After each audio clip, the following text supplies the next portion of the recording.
sir. Spot link is not correct.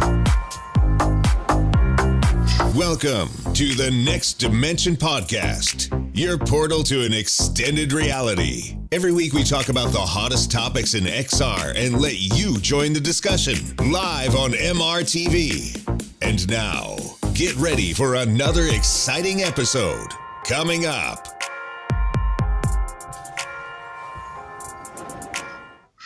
Hi, welcome to episode 23 of the Next Dimension Podcast. Your podcast is all about VR and AR. And today with a very special guest from España, Carlos Bolivar. ¿Qué tal? Hola, hola. How is it going? Yeah, Thank good. you, Sebastian. Thank you. Good, It's a pleasure to be here today. Very good to have you. And just when we talked before the show, we found out that you are basically my counterpart in Spain. You're doing exactly the same thing. Here, you also have a YouTube channel, or even two, and you're working on some really cool project, right? We just have one objective is to show VR to everyone, really. Okay, in Spain. In Spain and in Spanish. Not only in Spain, in Spanish. I mean, we cover also right. Latin America. A lot of people from South America, they see us. Oh, yeah, that's perfect. Yeah, lots of Spanish-speaking people all around the world. So, what is your channel called?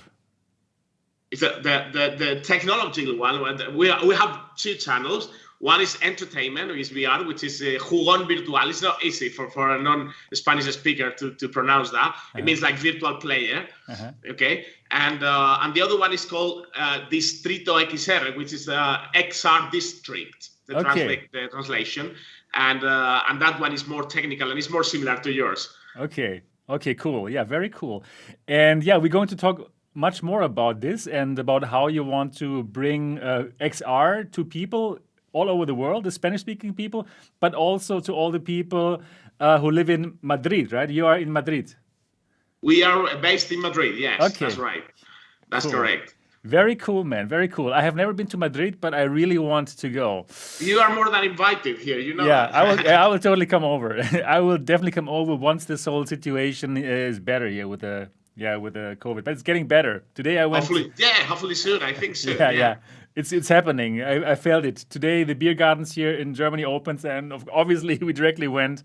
Yeah, it's very good. Cheers, by the way. Yeah. Yeah, great to have you on the show, Carlos, and we're going to talk about it more later. Also, of course, here with us is Gary Walkton. Gary, how are you doing? Great to have you on the show again. Thank you very much. Yeah, I'm doing really well, thank you. We've been able to go back into the pubs over here in the UK for the past couple of weeks as well, so that's all good stuff. And it's been fantastic over here as well. Really sunny today. Where I am in the UK anyway. Okay. It's been great. And just glad to be back. Yeah, exactly. Super great to have you back, and super great also to have the beer gardens back. It was such a relaxing feeling to sit outside and have a cold one. That was so good. Yeah, cool. And also with me, my name is Sebastian. I'm the founder of MRTV and the host of this podcast. And I'm also doing good. Probably I would say I'm a bit tired. Or probably I could even say I'm going crazy because I've been working so many hours on that review of the Vive Pro 2 that you can now read. The link is down in the description of this video. Also a new website, mrtv.co. You're going to find all my hardware reviews there, but of course, I will still do videos. This is just complimentary. Yeah, so I was going crazy with that review, and you probably have read it already. It's very long and very detailed.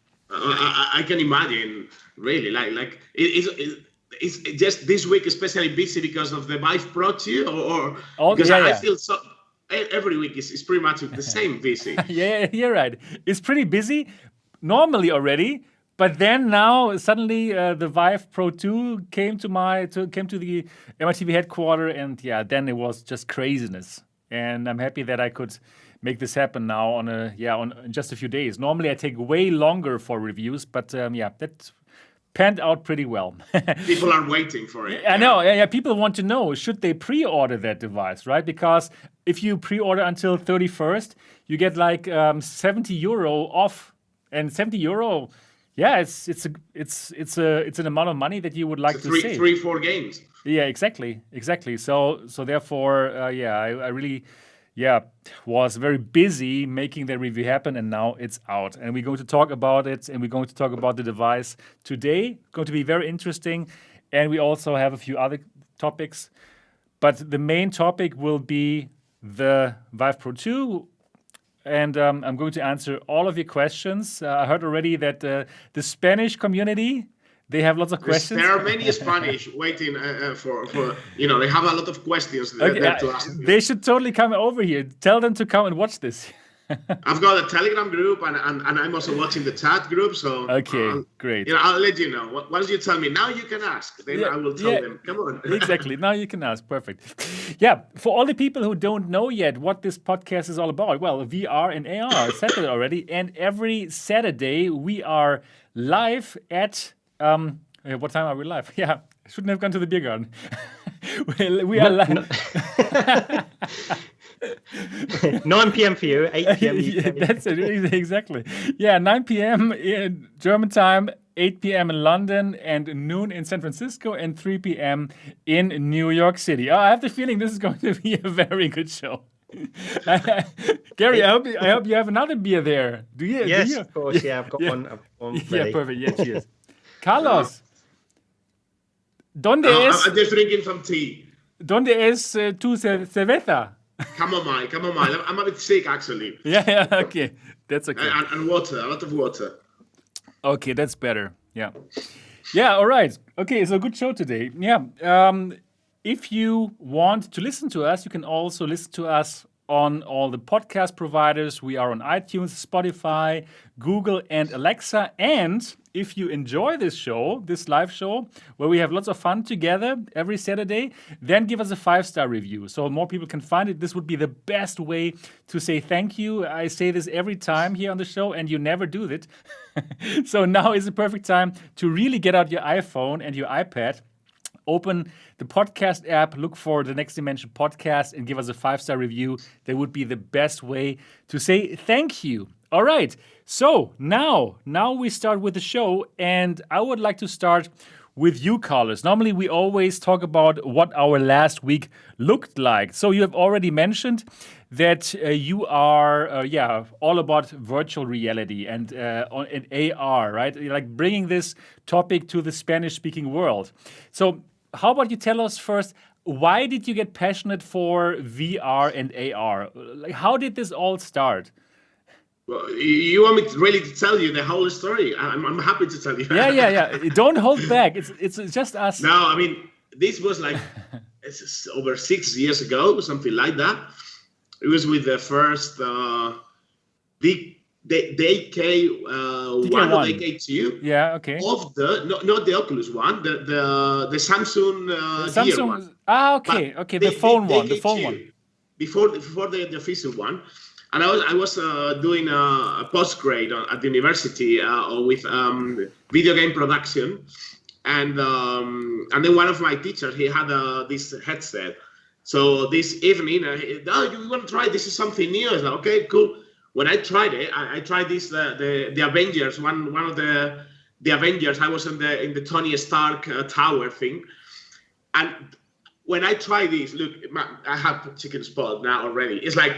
Really, like I was thinking, what the fuck? I'm just sorry. Can I say fuck here? You can say fuck and whatever you want. It's amazing. I'm living, and this night I couldn't sleep. I went to my house. I was searching what is this of VR. I was searching, and no matter how, I wanted to be part of it. So, like few months later, I was lucky, and I entered in a production of a video game, a VR game. It was Intruders. You know Intruders, hide and seek? No. It's a PSVR game. I got a lot of prizes, and it was quite cool. So I was working there, and at the same time, it's like, I just want to be there. I ordered the first Vive. I was one of the first one to buy, the first orders. Okay. And so when it came here, I was checking on YouTube, and there was no YouTube channels for VR. And I was like, I'm just gonna do one, and I'm just gonna if I do a couple of videos a week. I just force myself to learn about VR and get involved on VR, and so I have to try new games just as a thing. But we start growing very, very fast. Yeah, and now you're here at the Next Dimension podcast. Yeah, so that's where it all culminated to. After a few months, I was just like, we talk with my partner. It's like, look, we know there are people that live out of this. Why we don't try? It's like, okay, let's go for it. And that was the first jump and crazy thing. Cool. And since then, we've just been done everything on VR, from events, universities, mentoring, consulting, tournaments, esports, everything. Wow, that is really cool. So you have two channels. One is more about the series reviews, like MRTV, like this one, and the other one is more like gameplays and stuff, right? Yeah, entertainment. Yeah. Let me guess, the entertainment one is more successful. Yeah, I mean, because there are a lot of people who like to watch and to get fun on VR, even if they don't have a VR.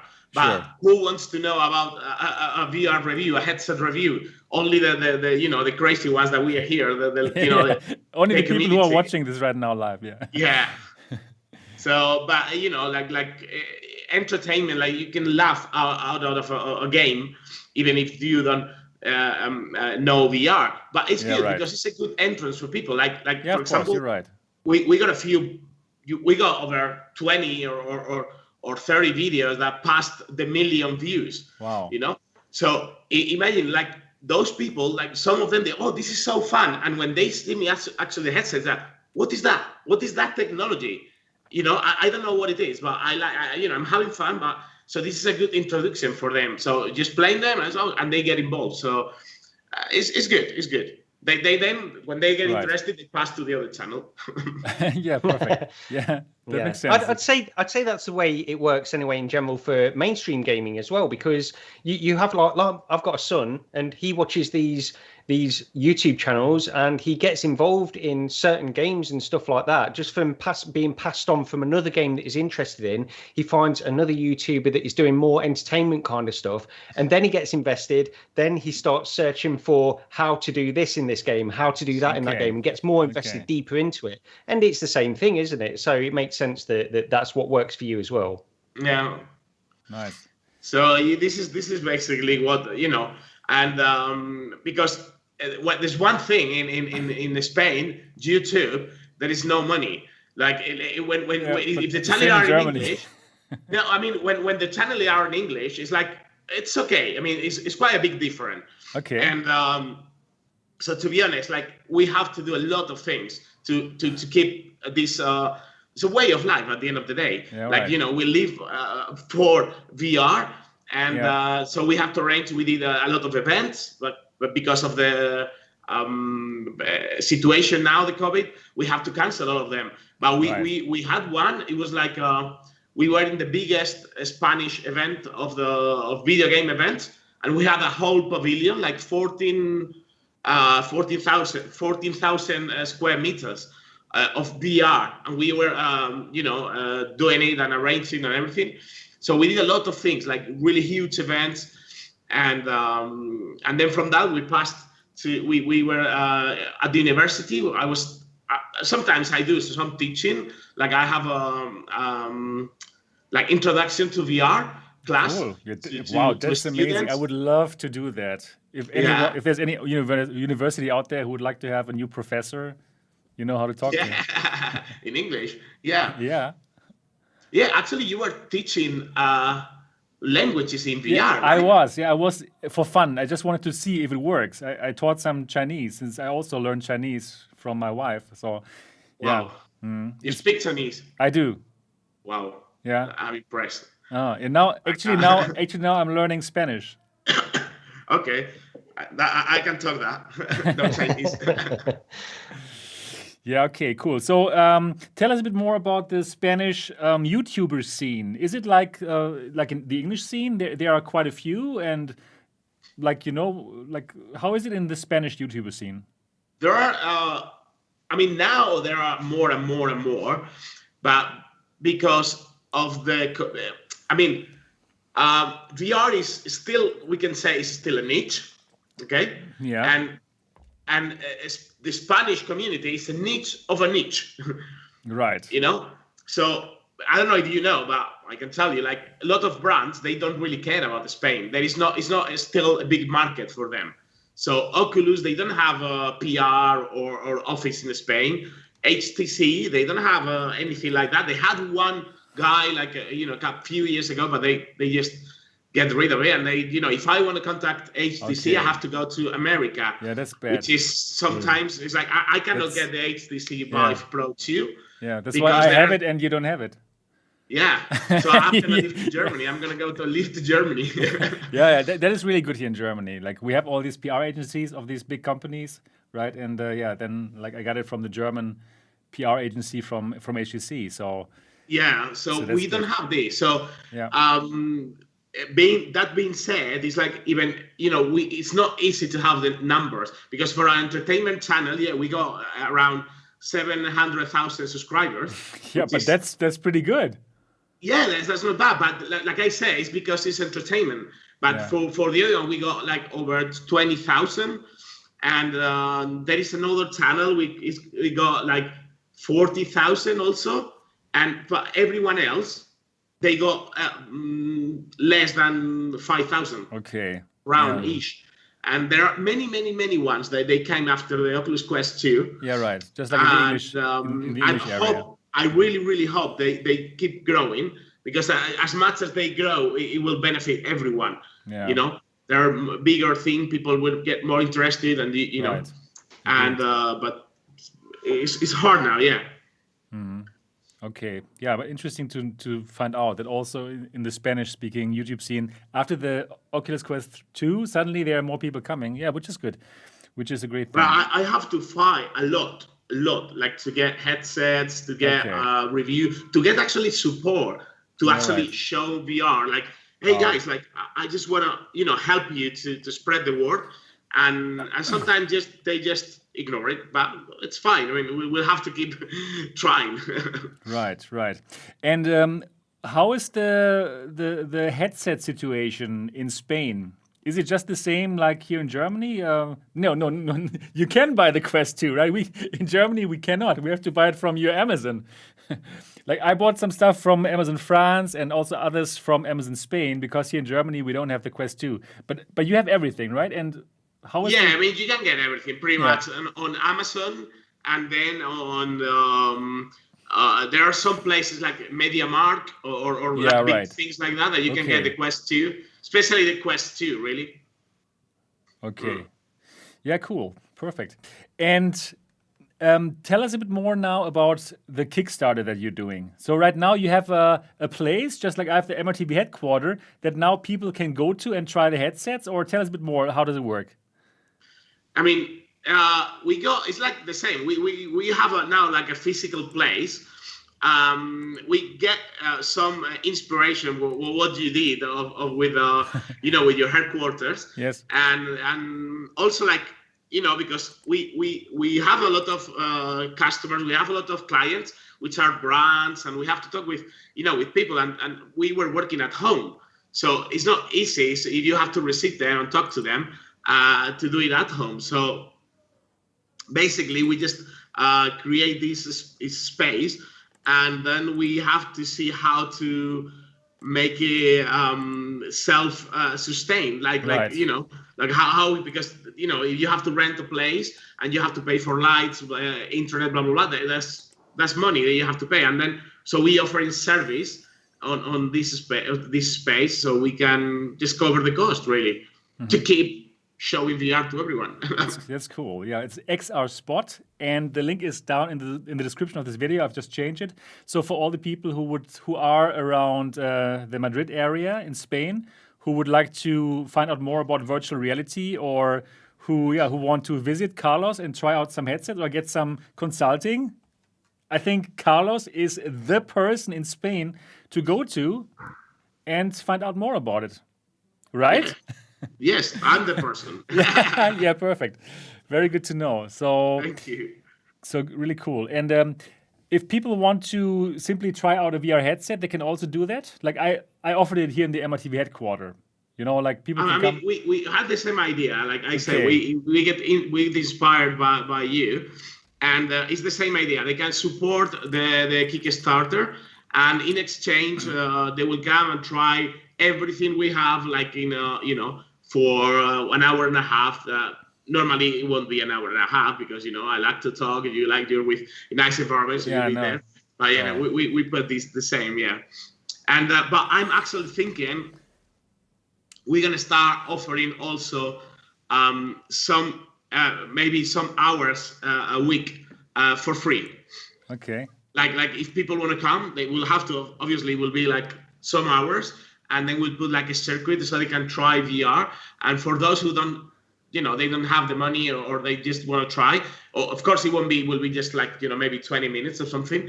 But we will do something like that. So, I mean, our aim is the same. It's just to spread the word about VR. Mm-hmm. Very cool. Yeah, great. Perfect. So everyone in Spain who wants to get involved in that, please go to XR Sport. The link is down in the description of today's show notes. All right. And now I would like to know more about Gary. How was your week? Good as always, really. So the past couple of weeks I've really been doing a lot of stuff with Elite Dangerous. I'm not even going to apologize about mentioning it anymore because it's ridiculous now. But the point is, Elite Dangerous had a huge update, Odyssey, and the launch of this update wasn't particularly smooth and this kind of stuff. And I've really been sort of diving into that and just seeing how performance is and just making notes on all these bugs and stuff like that. But I've been playing a lot of Elite Dangerous this past week in VR, and just same old stuff, really. Still, I mean, my Quest 2 is basically an Airlink machine now. I don't really play too much in the way of native VR on the Quest 2. However, I do want to quickly mention Forever Bowl VR. This is a game which came out last week, and I've been playing that, and I've got to say, it's there's certain things with bowling games anyway. We've all played probably Wii bowling and things like that on Wii Sports, and it's just an addictive thing. It's great to play in multiplayer and that kind of stuff. And in VR, you always have this dream of maybe having a game like that. And this is sort of a great it's a great way of having that small experience within virtual reality on a Quest 2. And the game works really well. Another aside quickly, because I always have this thing and I made a video on this as well on my channel, but I always have this thing where inside-out tracking has its limitations, and we all know the limitations. The cameras have to view the controllers at all times, and with bowling, with certain other sports games, golf, for example, I always think about golf. Yeah, exactly. So, bow and arrows, archery types of games and things like that. But golf, I think golf works in like a putting or that kind of environment. Yes. But when you have a full swing, the controllers will be out of line of sight, and that's okay because it's only out of line of sight for a very brief moment. It's the same thing in bowling. However, there's always this thing at the back of my mind that thinks, how accurate is this tracking overall? Is it really taking into account all the little nuances of my shot, or is it just making an approximation? And look, the game isn't about that. The game is fun, it's light, and you should just take it for that as it is. But I always fall back on Sports Bar VR. I don't know if anybody played Sports Bar VR on Steam. It's an older game now. It's an old game, and it's good. It's pool in VR. Now, you cannot play that with inside-out tracking. It's impossible unless you really sort of force yourself to play it in an unnatural way, so that the headset can sort of recognize the controller. What you mean with inside-out tracking? Like just to point out, like the Vive Pro. That's inside out tracking. Okay. Let me. You're right. Okay. Let me make it clearer then. Okay. With inside out tracking that doesn't have laser focused markers on the outside. Yeah. Fair enough. Yeah. You've got me there. Only insiders will understand. Cameras of the thing. Yeah. Yeah. Exactly. Yeah. So Quest 2, Rift S, Windows Mixed Reality, those kinds of things. It's basically if you can't track positionally the end of the queue, really. That's where it comes down to. And it is impossible to do that, unfortunately, with inside-out tracking. And that's the only thing, like with bowling and with golf, I'm sure it's out of line of sight for such a brief period of time that it really doesn't matter. But have you tried the Pico Neo 3 or 2? No. They got like they're magnetics one. Yeah. So they kind of, if you put it anywhere, it's quite good actually. Yeah, it solves the problem. But it's not so accurate. It's pretty okay. It just needs a to improve. bit. There's a little like a little problem. It's not quite as accurate as well. And like Magic Leap and things like that, I think they use this magnetic controller thing as well. The only reason I'm saying this is because like with games like that, with bowling, with golf and things like that, where it's mainly sports games like archery as well, where things are out of line of sight. And look, I'm not trying to. I didn't mean to talk about this point for as long as I am, actually. But the reason I'm saying this is because I always have this thing at the back of my mind with inside-out tracking of its limitations, and that's all it is. For the most part, inside-out tracking. I mean, in 99% of experiences, inside-out tracking of the type of Quest and Rift S and Windows mixed reality is fine. It's perfectly fine. So that's the only thing. But I understand that with this game, it was just sort of at the back of my mind when I was playing it. And it's fine anyway. Forever Bowl is a great game. It's a fun, light game, and you don't need to worry too much about the tracking anyway. It's like the heritage of the Wii. You know, the console game, the Wii one. Yeah, I used to play a lot that one with the golf and. Yeah, exactly. And that doesn't have. It's all based on IMUs. It doesn't have any positional tracking. It's still fun, and that's the takeaway with that as well, really. Yeah. So with the Forever Bowl, did you meet some friends in VR to play bowling together? I only played briefly, like single player, really. Okay. On that, but it's got leaderboards, and you can. Yeah, it's great because you can see all these people next to you if you want to do it that way. You've got this player, so they can play on different lanes and stuff. Yeah, this is cool. I mean, it seems like a great game, and from what I've played, and I got a score of 222, I think, is my high score. So try and beat it. Okay, that sounds good. Somebody got 300. I mean, that's ridiculous. Wow. I don't know how they got that. Yeah. Wow. Yeah, these kind of games are really nice to relax and also probably meet some friends. Like, I also played a game on my Quest last week, and it's Walkabout Mini Golf. Have you tried Walkabout Mini Golf? Yeah. It's perfect. It's the perfect game to relax and to meet some friends online and simply, meet them, be in the same space together.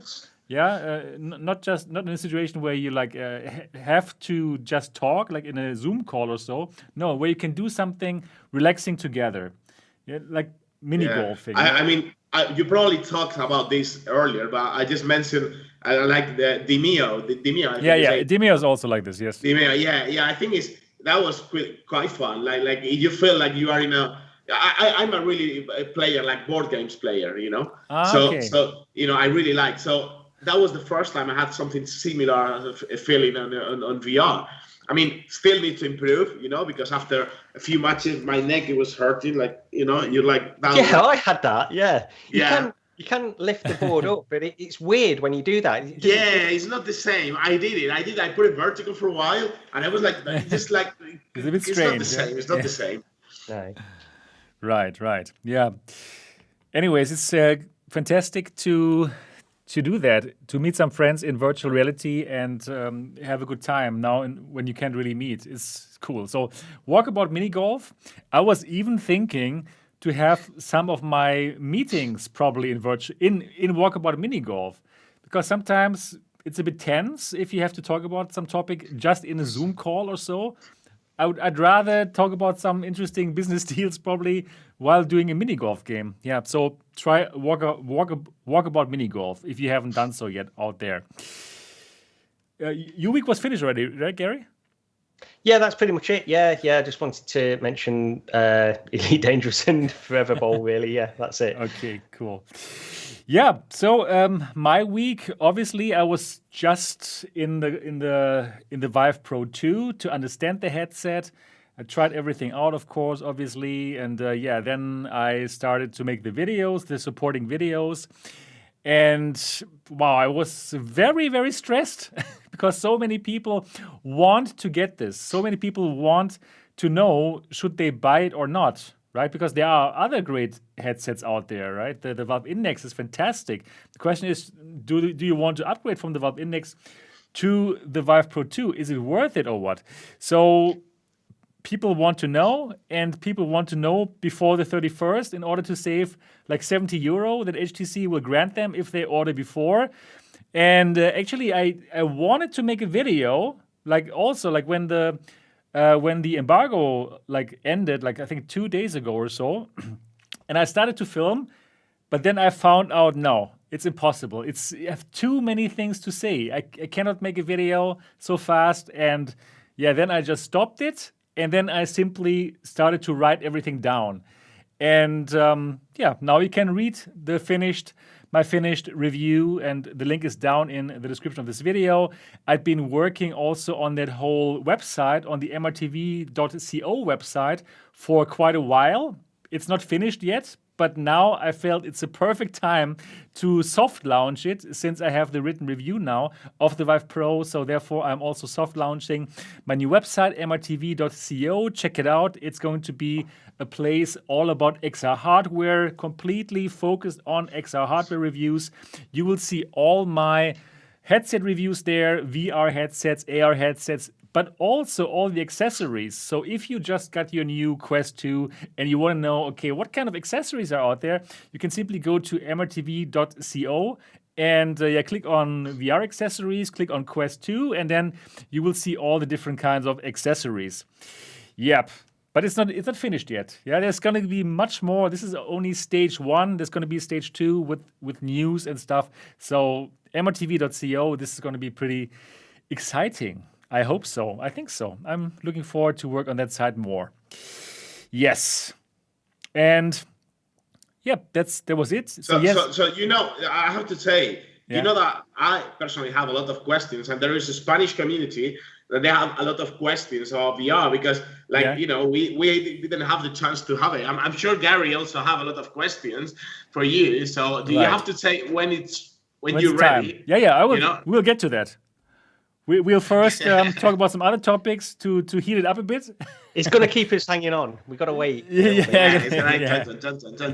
Yeah, right. But anyways, everyone can just click on the link down in the description and can read it already, if you can wait for it. Yeah, so all the details are on the website, and it's a very, very comprehensive review. There's everything you could think of, I think, is already answered in that review.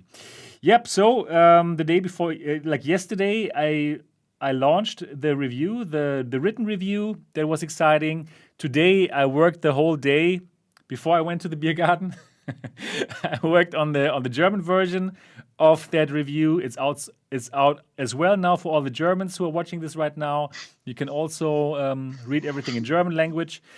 And yep, then I went to the beer garden, and then I came here, put the German website online, and now we're here. So it's super busy.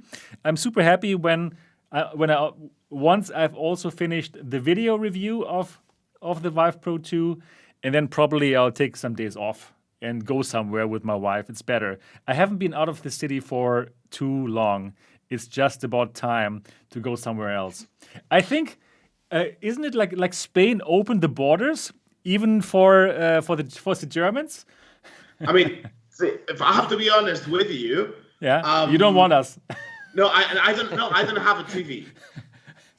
I don't have a TV for like 15 years or something like that. I have the machine, but it's not connected to the TV signal. So I'd watch movies and series and stuff, but I don't have So I'm not really aware, because it's changing all the time.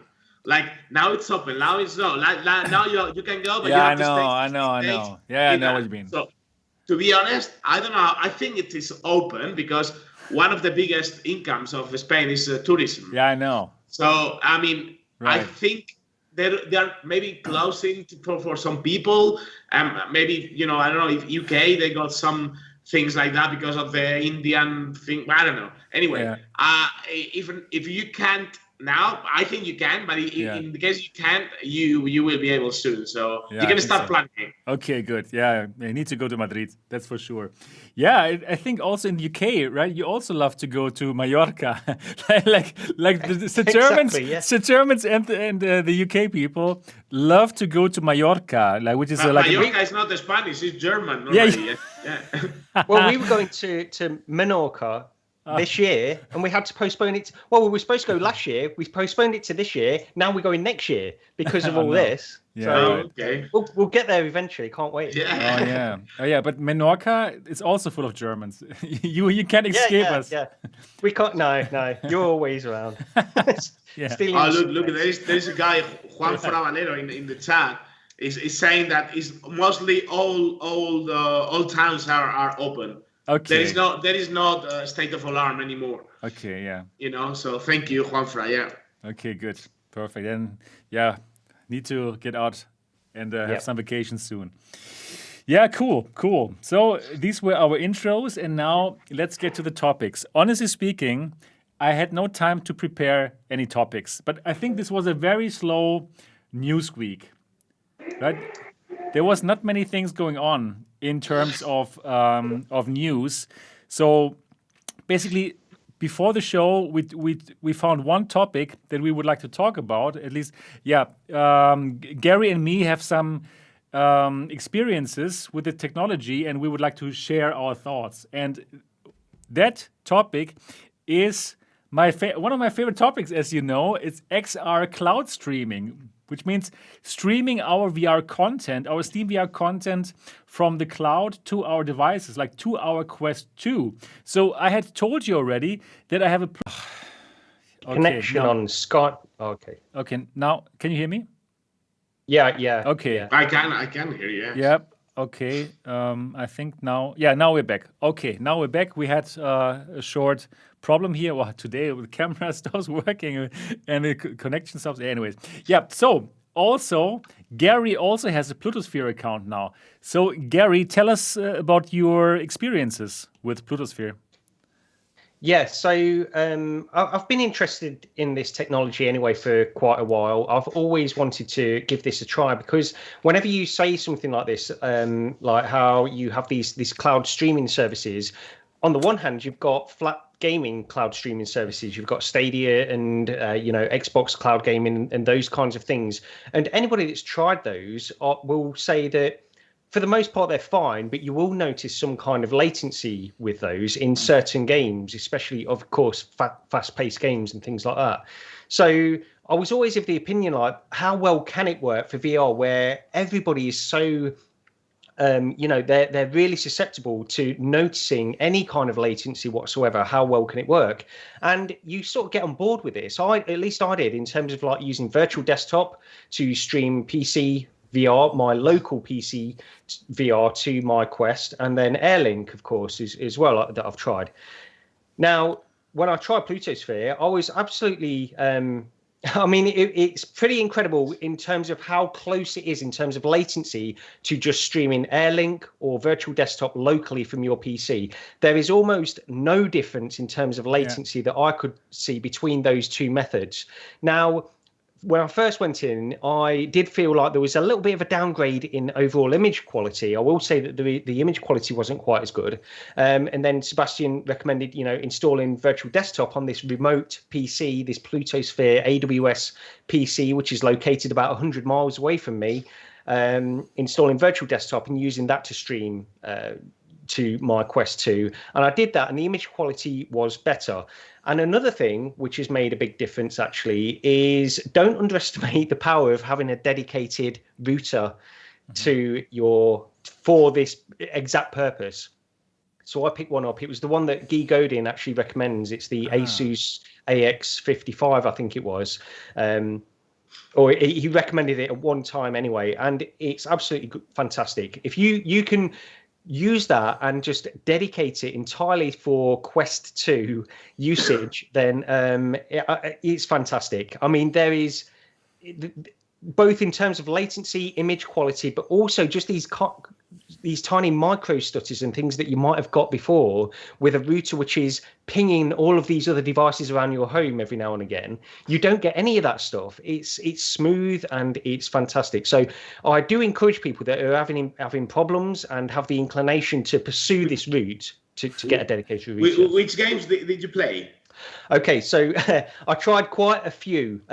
One of the ones I wanted to try in terms of latency would be something like 11 table tennis. Okay, 11 table tennis is very dependent on latency, and I've tried that using Airlink and virtual desktop, and there's latency. Okay, with Pluto Sphere there is latency. There's no denying that there is latency in that, but it's playable. And I guess the takeaway after playing with this stuff for a while is that it's ahead of where I expected it to be. Now, it's not perfect yet. I wouldn't never say that Pluto Sphere is perfect in terms of image quality and latency, but it's playable at the moment and ahead of where I ever expected it to be.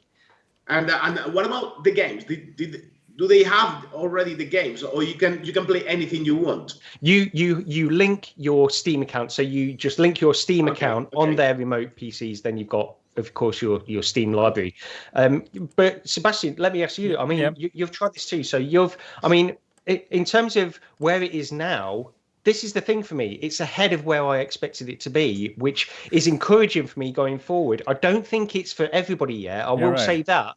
It's not perfect, but it's way ahead of where I thought. Yeah, that's the point. Like, how I was always excited about it without even trying it. I thought like, okay, this must be possible because before, just like you, I've been playing like 2D games like Stadia at home, and I was surprised how well that works, 2D gaming. I thought that was a big thing. But then trying Pluto Sphere and really finding out that right now, in this moment, it can work as good as Airlink and Virtual Desktop. I was completely blown away. And at that moment, I knew, okay, this is not like 2 or 3 years away or like 3 or 4 years away. No, it's much closer. It's more like 1 or 2 years that this is going to happen. And that makes me excited that actually there is going to be some kind of competitor waiting for something like the Quest Store. That PC VR is not dead. That just we are going to play our PC VR games, but it's going to happen like wirelessly from the cloud, no matter where we are. Right? Soon everybody's going to have like a 5G connection. Then probably we are going to have like the Quest 2 still, or the Quest 2 Pro, or the Focus 3 Lite, if that ever is going to be a thing. And then we can simply play all of our Steam VR games, or probably something like Vive Pro Infinity, some kind of subscription model. I think that would work very well, some kind of subscription model. Yeah, absolutely. And here's the thing as well. So you talk about latency and this kind of stuff. So supposing you are using a seated experience, for example, I'll go back, Elite Dangerous, for example, or Microsoft Flight Simulator, where you're sitting down with a HOTAS. The rotational head movement, there's no latency there at all because the software deals with that behind the scenes anyway. So you don't need to worry about any kind of latency in terms of your head movement being updated. The only place where you will notice latency to any degree, in my experience with using it, and it's the same with Airlink and Virtual Desktop, is with motion controllers in your hands. That's when you'll mainly notice the latency. So, for example, like I mentioned, 11 Table Tennis VR is a specific example where it needs that pinpoint accuracy and lack of latency, and that is a game where you will notice it. In something like, I played the gallery part of the Ember Stone, and that was there's barely any more net latency, if any, than Airlink or Virtual Desktop. Of course, there's more than you would get than with a wired headset to your PC. Of course. But anybody that has tried Airlink or Virtual Desktop can get a very close approximation of what you're going to get with Pluto Sphere as well. Exactly. Now, Paul in the chat asked, so they have your Steam account info. Actually, no, Paul, this is how it works. You get some login details for the computer in the cloud, and then you remote access that computer in the cloud. And that all works over your browser. So you simply go to a certain website that they will give you. Then you log in with your login details that they gave you, and then boom, you have a desktop there on in your browser, and that is actually the computer in the cloud. And on that computer, already SteamVR is pre-installed. Everything is pre-installed. You simply open Steam. On that computer, you log in with your Steam account, of course, with your details. And then the next thing that you have to do on your Quest, you open that Plutosphere client, and then you're directly in Steam VR Home. And I think that is pretty seamless. That is pretty cool. And I'm simply surprised how well it worked. Yeah, and the difference between this and Shadow... Sorry, Carlos, very quickly. The difference between this and Shadow PC, for example, is that this is a dedicated VR. It's set up to use virtual reality for this specific reason. So the PC is configured with Steam VR and this kind of stuff. It's a little bit more easy to set up. No, just a quick question. It's like, do you actually need a PC to set everything up? No. No, how do you connect to the... If you've got a browser on your phone, you could do it through the browser on your phone. Okay, you can do it. You have to do it. Okay, you need a phone. But basically, what I've done, I've got a tab in my Quest now. So because in order to boot up the remote PC, you have to go into like a browser in order to do it. Your Quest 2 can do that anyway. It's a link. Yeah.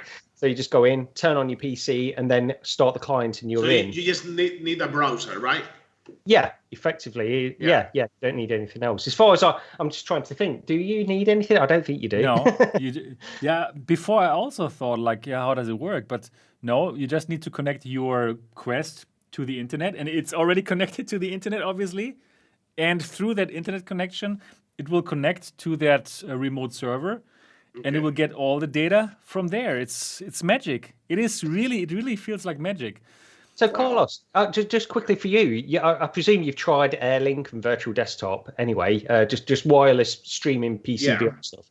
Does this, because before I tried this, okay, I was speaking, I think we were talking on a podcast actually, Sebastian, about this before, and I was always of the opinion, I was a little bit more reserved in this could be within the next 3-4 years. Okay, I never really believed it until I tried it. And again, although it's not there today, I can see within 2 years is getting to that point, perhaps. Does this interest you, Carlos? Like, do you think we can get there? Not, no, I mean, we will get there for sure, 100%. I mean, we will. I mean, I actually say that the mobile phone is gonna disappear, at some point. And the reason is because there are two main things here that we use. One is the processor, the power of the microchip and the microprocessor and stuff, and the other one is the interface. So now it's coming AR. Okay, so with AR, what we have in here is the interface. Mm-hmm. So the first step will be probably we will have this in the pocket, But then with the 5G, the connection, it will be like you said with Plutosphere. So you'll have the outside. So we won't need this. We will have the interface and the headset and the glasses, and we will be connected to a remote computer, and we just have everything on the cloud. So I definitely think that this is the way to go. Not sure if it's going to be 5 years or maybe 10 years, but for AR, yes. We get there. It will take longer. I'm with you with AR as well. I think that's much further away in terms of like getting there's so many things with that. You've got the display technology, then you've got the AI that will understand the world around you in the contextual understanding of the world and all this kind of stuff. I was actually more. See, I don't know if anybody knows this guy, Carl Guttag. He's like he's a display expert basically, and he was constantly criticizing Magic Leap up to the launch of Magic Leap 1, saying that basically they can't have the technology isn't there today to do what they say they can do, and he was proven right. And the thing is, when he talks about AR now, he sort of makes me a little bit more skeptical about that future in some ways, because he says that what we all want from AR simply isn't possible in terms of the laws of physics. Facebook also mentioned that they have a new glasses that coming out this year, and they said that they are not going to be AR yet. Because they said they are not ready. It's just because the, how do you say in English, mini 2DS issue, like the mini. Oh, I don't know how to say in English. What, the mini OLED? Like doing things small, very very small. Like they don't have still the technology to do the things enough small to fit in the glasses they want. Right. Yeah. You know? So it will be like clever intelligent the glasses, kind of, but it won't be AR, the AR that we dream of. Well, this is something that I've mentioned as well on a couple of forums where I was looking at all of this information, because I'm no expert on this stuff, but I do read a lot of stuff about people that are experts on this stuff. And what they point to is that these AR glasses are still many, many years away. No matter how we want to portray it, what we really want from these true AR glasses, they are many years away. And I think that is the first step. We will get these glasses which will have notification-based overlays and stuff like that. And like Sebastian's used with the Unreal glasses and things like that, where you've got perhaps a display for certain things. Another thing that people are skeptical of is that a monitor can ever be replaced through AR glasses, simply because the wavelength of light can't get down to the resolution that we would need to replace a monitor at that distance. All of these things, again, I'm no expert on this, so it will take time. It will take time, but I think that we will probably live it. Like we will see. Hope so, yeah. At some point, yeah, because they try, they experiment with contact lenses too. Of course, they just need to do. Imagine. Like nanotechnology, they need to put in there to actually make it work. But we will get there. And also because also like VR and AR, it will mix together at some point, and it will be the same thing, because at the end of the day, VR is AR with a black background. You know what I mean? It just like a solid background, you put it, and then you are in VR, and then you get it, and then it's AR. So and we'll get there. I think we are this in the. This is just the beginning, really. Like we are so excited about it, and we want to really know. But when we're talking, the people are watching us now. It's like it's a small group, and a lot of people. You go to your neighbor, and what are you talking about? What is VR? Nobody has any clue about this, right? But believe me, my family will back that statement up, because I talk to them about this all the time. No interest, absolutely no interest. Oh man, but you at least you have an outlet here now. But they it will. We know that it will come out, but also we want to faster. We want it because we know what are the possibilities, and we want it now, and it takes time. It takes time. But honestly, guys, I'm telling you, VR streaming is going to be sooner than later. It's going to happen quite soon. I have a feeling about it. So I want to ask you two. How much do you think would you be willing to pay for a computer in the cloud that has like the power of like a 3080? It could play all your VR games like perfectly on high settings, and it could run like something like the Vive Pro 2 at extreme settings, but it's in the cloud. So how much money, like in US dollars, do you think would be reasonable to charge for this kind of service that gives you that 3080 PC in the cloud monthly? I don't think it should go up 10 or 15 euros a month. Oh man, that is cheap. Man, think about it. If you want to buy like a 3080, you can't do it. Let's think about it. You want to buy the new Vive Pro 2 or any other headset, which is like high resolution, like the Reverb G2, and you have no chance to buy a 3080 or 3090. Now there's suddenly a service that allows you to get this per month in the cloud. Yeah, but I mean, if you are a particular, I don't think people will pay more than 50 euros a month. If you're a company, that's different. If you're a company, you could pay way more. But depending on what you're used for, Yeah, no, it's just for VR. Let's say, but you, as a VR enthusiast, you don't need to buy that expensive computer, and you don't need to buy that 3080 that you cannot buy anyways. But now there is this service that says, okay, you have to pay. Let's say, for example, some people in the chat, they're saying they will pay $100 a month, right? Okay. If to pay $100 a month, you have money to spend $100 a month on a cloud service. You have money. You working. You are job. So you probably have the PC already. And if it's it needs to be, to my opinion, as to work, it needs to be down less.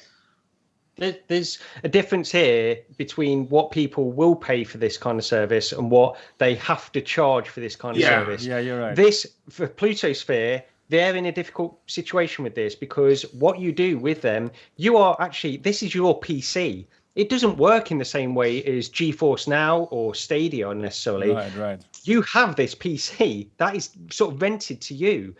So it's a different kind of service that they are offering, unless they can sort of pivot and do it in a different way where you don't have to have one single PC that is dedicated to each user, which is, that is insane. I don't know how they could possibly do that anyway, going forward.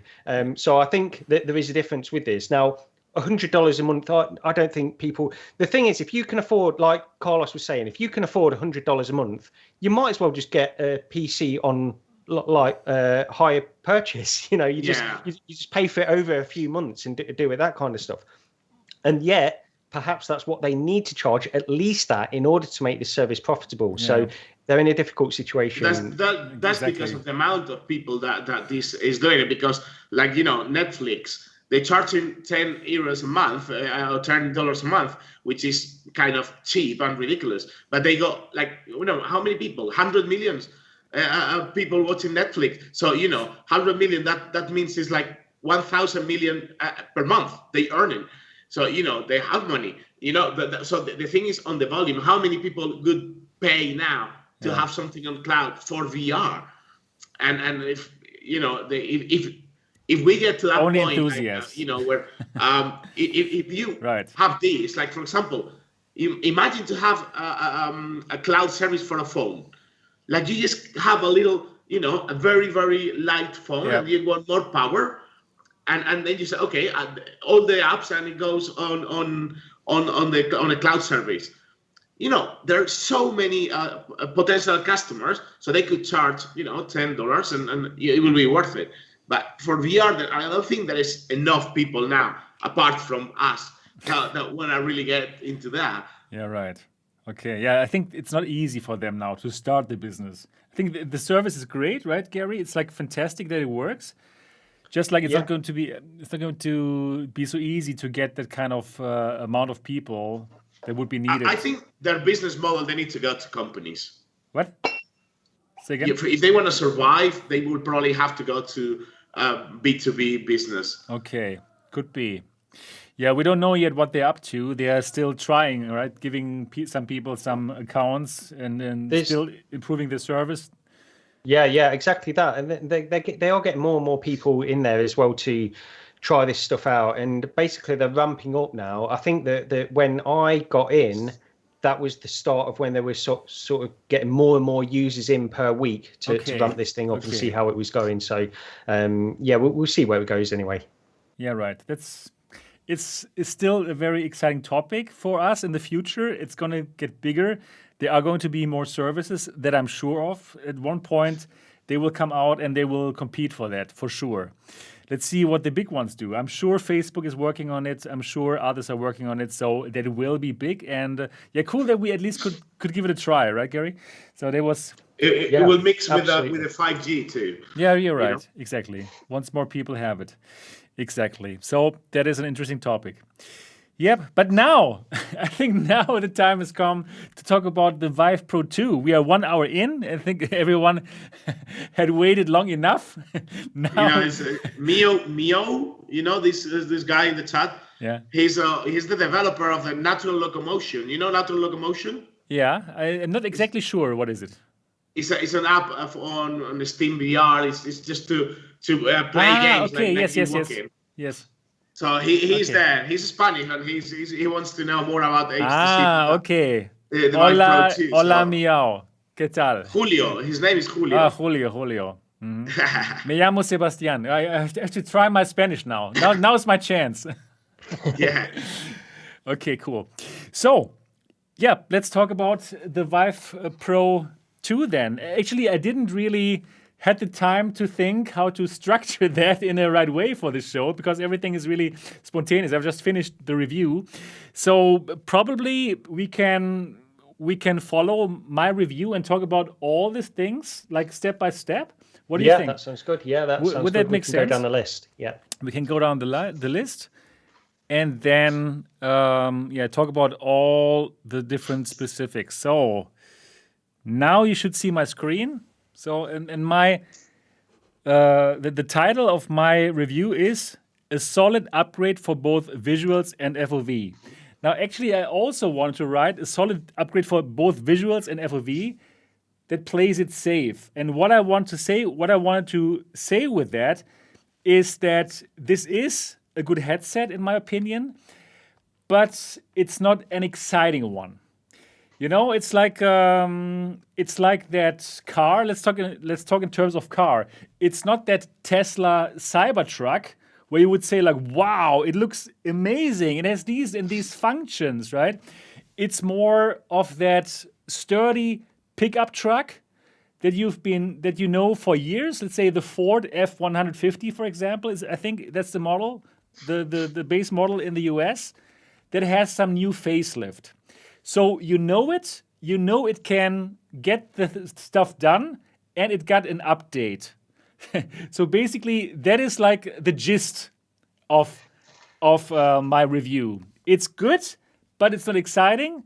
It is a good update for lots of people. And actually, in my review, in the end of the review, in the conclusion of the review, in the very end, I talk about all the different kind of current headsets and if it's worth it to upgrade. And we're going to get to that later. So the gist of my review: good headset, great visual upgrade.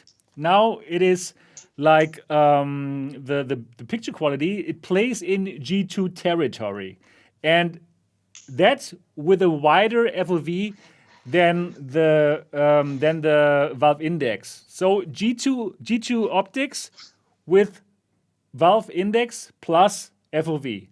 So what are your thoughts, first of all, about this general thing, about the device? What are your thoughts before we go into all the details about it? We need to really we need to try, to be honest, to think about it. I mean, my opinion is I don't know, they get in, it's like, there's not like I know they call it Vive Pro 2, but it's like they upgraded. It's like maybe 1.5 thing. You know what I mean? It's like it's like they got the Vive and then the Vive Pro, which it was like 1.3, and this is maybe 1.5, 1.7. Like, I don't think there is this big jump, you know, between. I'm sure 100% that it must be better, of course. It is better, yes. But I don't think this is like a huge jump. Exactly, you know? I agree with you. You know, it's like it's a good update, it's a good upgrade, and it's not like this huge jump. If it was a huge jump, they would have had to change so many more things, because actually the headphones are still the same, right? Or like only like the super little changes. The design is still the same. Like basically the whole headset is exactly the same like before. It actually looks the same. It looks exactly the same. It is exactly the same, just like the color is a bit different, right? So how many screens do they have? How many screens? Two. Inside. Two. Inside, yes, two. Yeah. Inside there's two screens. Yes, two screens inside. So there's real IPD adjustment. Basically, it's all the same, just like they upgraded the screen and the lenses to allow for this higher visual fidelity and to allow for a bigger FOV. And we're going to talk about the FOV in a moment as well, right? Because there's also quite some controversy about that FOV. And that's pretty interesting, actually. So yeah, we want to talk about this in a moment. Very interesting. Yeah, but overall, exactly this for all the people who don't know that device yet, this is the new Vive Pro 2. You can get it headset only for €799 and dollars until the 31st of May. You will get like a $60 voucher if you pre-order it. And that is headset only, so you will still need base stations and controllers. And actually, in my opinion, this device is more meant as an upgrade for people who already have the Lighthouse stations and who already have controllers, right? Do you also think so? Or do you think, like HTC thought, like people are going to buy the full bundle and start with this? I think they didn't think that at all. No, I think it's a headset replacement primarily for them. They didn't do anything with the controllers, and right. I think when you spoke to them, that they said basically index controllers are better than what they are able to produce at the moment, or exactly. have any intention to produce at the moment. So that's why, to me, it's a headset upgrade, and that's okay. That's really what I want personally. I want a headset upgrade, and I'm willing to keep the Lighthouse tracking as well. Yeah, that makes sense. It's working with a 1.0 Yes. base stations, right? It works with 1.0 base stations. It works with 1.2 base stations. It works with the Vive 1 controllers. It works with the Index controllers, of course, and it's completely the Steam VR ecosystem. So I think it was like, for me, it was the big disappointment. It was the controllers. The same one is like, come on, you can just have a new one. I mean, the Focus one are different, right? Yeah. They Right. But could just use the same. Yeah. Well, that's an interesting point, actually. I mean, they're using different tracking technology, I know, but that's an interesting point because they went through the whole process of designing these other controllers for this headset. Now, could they not just adapt these for inside out the Lighthouse tracking system? Yeah. Or, I mean, it really feels. But they were not so well received. Let's say like this. Oh, were they not? Okay. You mean? Well, Yep, those the Focus ones. The Focus ones. Are the the Focus 3 ones? Yeah. Oh, yeah. okay. Yeah. Sorry. Yeah, that's what I mean. Okay. Yeah. You know what? Yeah, it does feel a bit lazy, right? It feels a bit like, okay. It's basically exactly. Like I mean, they actually the main you see them, and this is like old. You know, those controllers. Yeah. Well, then to me, I mean, I know you can defend this point, Sebastian, so I'll let you do that in a second. But to me, that is laziness, and they're basically passing it on to somebody else. They're saying, look, just get the index controllers then. We don't want to deal with that side of things. Right. But you know, Carlos, actually, I spoke with HTC. I had this exact same reaction like you. I thought like, why don't you give us like cool new controllers, right? We want everything new. We like new things. And then HTC told me that those Vive 1 controllers, they are actually really well received by the enterprise customers, by people who buy this for business. And the reason is those Vive 1s are pretty simple to use. It's just some sticks, and it's not hard to understand for people who are completely new to VR. Right? If you give somebody who's completely new to VR those wands, they will understand what's going on. They have this in the hand, they point, probably what they do, they will pull the trigger, and that's it. But if you give somebody something like the Valve Index controllers, which is more for gamers and which needs more buttons and things that can go on that controller, it is complicated for enterprise customers. So I kind of get it that for the enterprise customers, they don't come up with new controllers. Then for us enthusiasts, I asked, okay, so why don't you give us some new controller for game enthusiasts? And he said like, yeah, if they could not really add value here because the Valve Index controllers are already so well received by gamers and they are the de facto standard for Steam VR gaming. So if they would have come up with a new controller, that would make everything more complicated in the ecosystem. Probably they would have to come up with some new button layout or some new buttons or what. And it would be complicated, and they could have just the same one, but smaller, or Okay. you know, or red, or a different color at least, you know.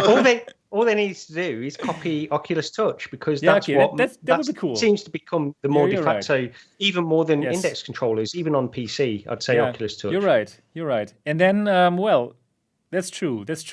If they would have done something like Oculus Touch, like the Focus 3 controllers for Lighthouse, would have been great. But probably this would have been too much of an expense, I think. Like they're saying that Julio, I think, is saying, it's like, okay, if they focus, this is good for enterprise. Why the Focus 3, which is also aimed to enterprise, they have these new controllers? You know? Yeah, but for that, of course, they had to make new controllers because they have a new tracking mechanism, right? They now also have the Quest infrared light tracking mechanism, and so therefore they needed to make new controllers. So that have you tried it? Not yet, but I will, of course. I bought both headsets. Yeah, I spent lots of money. I bought this headset. Okay, this is now the loaner. I have to send it back to HTC, but I'll get my own one on 4th of June. And I also bought actually the Focus 3. Yeah, it makes sense here for MRTV headquarters, because I will also show it to for business for companies, right? So for me, it makes sense to buy all that stuff. Yep. So so I think it makes sense. I understand them. I kind of understand them, and even though I was also disappointed by not having new controllers, I understand it. I do have Valve Index controllers. I'm happy with them, and I believe the people who would upgrade from their Valve Index, they will also have Valve Index controllers. And I think game enthusiasts, they already have Valve Index controllers. So I'm not too disappointed about that. Yeah, anyways, but yeah, well, that's that was also my first feeling. Like, why no new controllers? But I think it makes sense. Yeah, anyways, other than that, everything stayed the same here with the Vive 2 Pro. Really, everything the same. What could we talk about? People are asking me for the sweet spot. Yes, we're going to get to all the things. Let's go step by step, so that we don't forget anything. This has IPD adjustment. The IPD adjustment goes from, I wrote it there in my review, I think 57 millimeters to 70.5. That's what I saw in the headset. I think that HTC even says 72. Yeah, they did. Yeah, I was going to ask about that, but it's not true. Yeah, it's probably for the Focus 3, but I don't know. For this in the headset, I only could put it to 70.5. Right. Yeah. And then what else? Yeah, they advertise an FOV of 120 degrees horizontal, and we all were like surprised. Is it really horizontal? Because that would mean it's bigger than the Valve Index. And also, of course, we have two LCD panels with a resolution of 2.5K by 2.5K per eye. That means more resolution than the Reverb G2, which until now has been kind of the king of clarity. But now we have a headset that even has a higher resolution. If it's really better in clarity, we're going to tell you in today's show. Or you can read it already in my review, but we're going to talk about this for sure. Yes, so in my review, I talk about build quality and comfort first, and for that, really no surprises. Gary, I'm not sure, have you tried the Vive Pro 1? I've not, no, Okay. no, I've not. And on this image, I was just going to ask you very quickly, actually, with this image that you're showing here on the build quality and comfort, you've got these headphones, right, which are attached. So the headphones on the Vive Pro 2 are the ones on the right, and it looks to me that they are similar to the Deluxe Audio strap. Right. They look exactly the same, right? I think I would say they are, actually. I mean, this kind of, it looks really very similar. Yeah, I thought they were the same ones that were on the original Vive Pro, but it looks like the original Vive Pro has different kinds of headphones on there. I didn't realize that, actually. Yeah, they have. Actually, well, I have all the stuff here. I have the deluxe audio strap. Actually, they are not the same. They have a similar material, but it is still a different size. The Vive Pro ones are bigger. Yeah, but from the material, that is the same. And that does feel good on the ears. I preferred it over the Pro 1. Like the Pro 1, you can see it here on the left. That was a bit strange, in my opinion. And yeah, for the new design, it's the same material like the deluxe audio strap, but the whole thing is a bit bigger than for the deluxe audio strap. And it feels good on my ears. And that is all right. And then, yeah, you can like change the direction. You can make it fit your ears. That's nice. The whole head strap is very well built. It's very comfortable. That far I can say it's very spongy, I would call it. Like you have this kind of cushions in the back that are like kind of thick. So if you come from the Valve Index, for example, or if you come from the Reverb G2, where you don't have this kind of thick sponginess going on, then you will probably even think like, wow, this is like too soft. Suddenly, it feels like your head is in that sofa. It's very interesting. It's an interesting feeling, and yeah. But I think in my opinion, it's comfortable. It's comfortable. It's balanced, and the good thing is you can also like exchange those pads if you need to renew them. So yeah, no surprises. There's no surprises. Is the Vive Pro 1? It's just like it looks it's the like same. Yeah. Well, yeah. This is the thing. See, you look at it. There's no surprises because you know what it's going to feel like because it's exactly the same form factor, and that's the issue. I think. To me, I'm okay with it. I love my original Vive, but to me, this feels like I want something that feels sleeker. It feels like a progression in terms of in the direction that they're going. This doesn't look like a progression. I don't think it will feel like a progression as well. Right. But how about if people were like happy with the how it feels? Like it's like this true and tested formula for the comfort. That's fair enough because it's hard wearing. I will say it's hard wearing. When I had my original Vive, it's a hard wearing device. It's great for what it was then. But I would say to them that don't you want to feel like you are getting a new headset which is progressing in the direction of smaller form factor, lighter, more comfortable, and less friction in order to get in and out of. And to me, this is what we're seeing. This form factor is what we were seeing in 2016, and it's a disappointment to me. Now, I'm not saying it's necessarily all bad because it's like you say, it's a tried and tested formula. It's comfortable. It's balanced. So it was comfortable in 2017. It came out, and it's also still comfortable in 2021. But I agree with you. It feels like you're getting that old used car. You know, it's a bit renewed, like what I mentioned, like this old pickup, which is it works. You know, it will get the job done. Probably it got a new motor, and you know it can drive very well, and you're gonna be happy. But you miss that kind of like, wow, I got something new. It's like, it's the same. It's like that's the feeling like I missed. Yeah, you know, I got maybe it. with Focus 3 could be Focus 3. I think Focus 3, yes. With Focus 3, I probably am going to get that feeling. It looks beautiful. It's like more this kind of desirable thing. It's more like... But they could call it something else.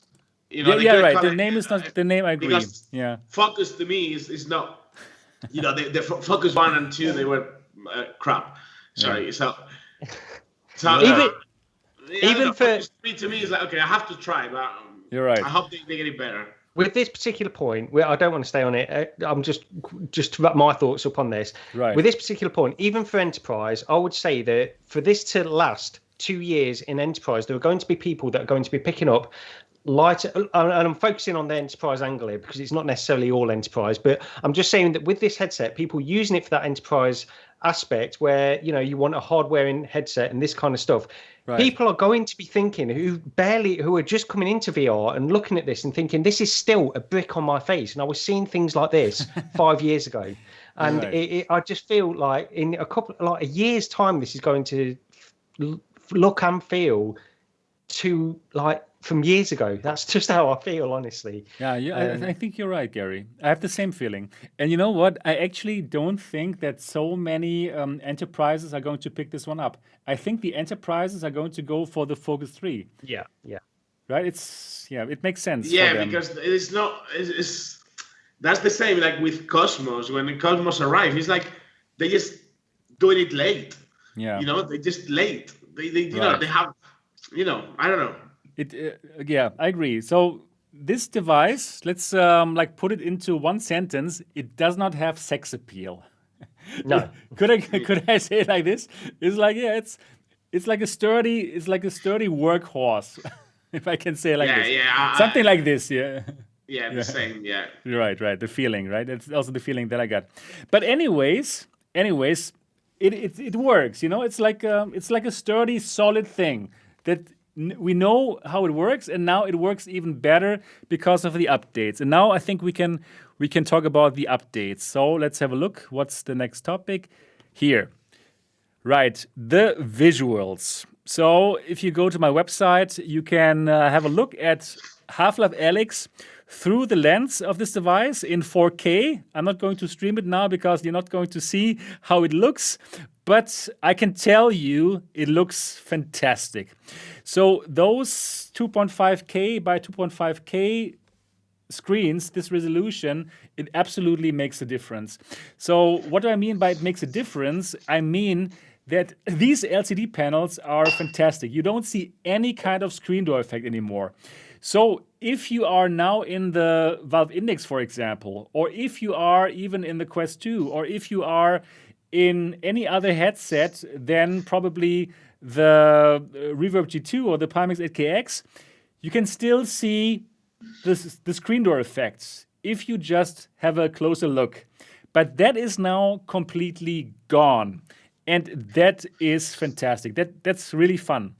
Then also the colors of this device look absolutely beautiful. The colors are probably the best colors in any LCD headset, for any LCD panel that I've seen in a VR headset. And that even includes the Reverb G2. So the Reverb G2 already has this very good colors, this very punchy and intensive colors.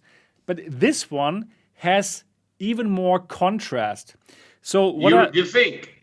No, I know. Yeah. Yeah, I know. I feel. I see. I mean, it's not at some point there is something subjective. No? Yeah, of course, absolutely. I'm talking here about my my feelings about my impressions. Right? It's not like something. So if you say this, that's quite impressive in a way of If we can compete with this range of the color of the G2. Yes, it can. It can absolutely compete against the G2. And if you do A/B comparison, so obviously I did A/B comparison with the headsets. It's like, wow, it looks so much better than the colors of, for example, the Valve Index. The Valve Index is not bad. The Valve Index is very bright, right? You can set the brightness quite high. But if you do the A/B comparison, like in terms of colors, you will be impressed. And because the contrast is so high, you also get these really good blacks. Not OLED blacks, and that's also what I write in my review, but you get really, really good blacks for an LCD panel. And LCD panels have gotten better and better over the last years. So it's not so bad anymore as compared to OLED. OLED, of course, there's no question, it still wins, and I want OLED technology back in some form for VR. That would be fantastic. But actually, I can also live with LCD if the colors are so great. How are the blacks? Yeah, good. They are really good. They are better than in the Reverb G2, and in the Reverb G2 they were already good, really good. So for an LCD panel, these are the best blacks. For an LCD panel, these are the best blacks that I've seen so far. So right. So that's really good. The other thing with this that was interesting in your review, I don't know if it's in this section or if you want to save it for later on, but it was just to do with in terms of the resolution and what you are able to push. Oh yeah, that's good. That's a good question. Yes. 3080 and a 1080 Ti, because one of the things that I hear a lot when I look on forums, Reddit, for example, and they talk about this, and they say, you know, what's the point in bringing out this high resolution headset when a PC can't even push those resolutions at the minute? And the important thing that they're missing, I don't think they're completely wrong, of course, but I think the important point that they're missing is even if you run it at lower resolutions, you are getting less screen door effect, and that in its own is a big deal, and can make the overall the image just look better, even if you're running at the same resolution. Do you know what I mean? I totally understand that. I totally agree with that, and I was surprised like how well it ran on my 1080 Ti PC. But that's actually really something that I want to keep for the performance part.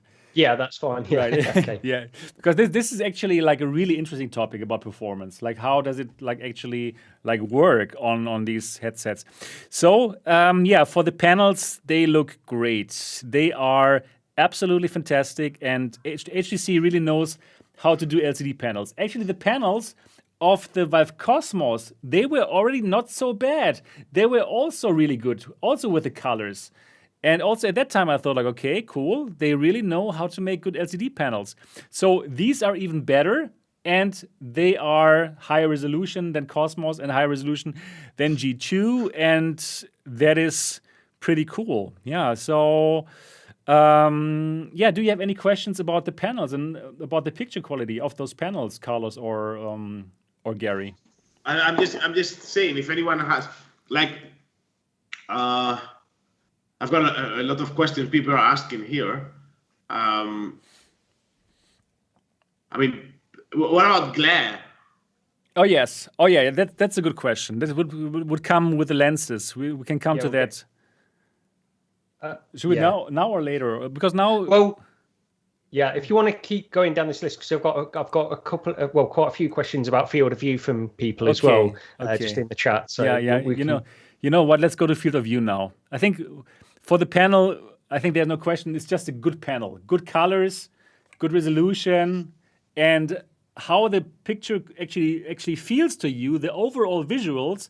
We can compare that once we talked about the lenses as well, because that plays into that, right? You also need to talk about the lens quality when you want to know about the overall image quality that you will get. So let's talk about. Is it truly 5K? People are asking too. Yes. Yeah. What means truly 5K? You have two displays, and each display has a resolution of 2.5 by 2.5K. Yeah. So then you can call it like 5K perhaps, but 2.5 by 2.5K per eye, two displays, two LCD. Compared with the Pimax. It depends. They have many different Pimax headsets, right? There's with the 5 Plus, the 5 Plus. Yeah, 5 Plus. It doesn't have this high resolution, no. But the 8KX, it does have that high resolution. However, they have a bigger FOV, so for the pixel per degree. That is probably comparable with the 8KX. So the only headsets that could actually compare in terms of pixel per degree are the Pimax 8KX and the Reverb G2. Right. Okay, but now, let's talk about the FOV, I think. Right? I think that this FOV is really, really interesting. It's a good question. That is so interesting. So let me tell you my first encounters with the Vive Pro 2. So I was kind of excited about it because I also like big FOVs, right? Who doesn't like big FOVs? We kind of all like big FOVs. And the only company who was pushing big FOVs was Pimax before. No other company really did it. Yeah, probably also Xtal and like this. But for consumers, no one really did it. So when HTC said, hey, you know what? Our new headset, it can do 120 degrees. I thought like, okay, cool, great. But they probably mean diagonal. But then the HTC president, Mr. Alvin van Gralen, he tweeted, no, it's horizontal. And then it got me really excited because 120 degrees horizontal, that really means something. Like the Quest, for example, it has probably like 90 degrees horizontal. And the Valve Index, it has around like 108 degrees horizontal in my when I measured it with the Spanish test tool, actually. Yeah. So then 120. That sounded like bigger, right? So I was hopeful, and then I got it. I was excited about it. I put it on, and my first reaction was like, "Are you kidding me? Are you freaking kidding me?" It felt like smaller. It felt like something is wrong here. It's like my perception was this is like super small FOV. That was my feeling, because I'm used to Valve Index, for example, or I also use the G2 modded, right? Like the modded G2, the Frankenwolf G2, where I'm very close to it.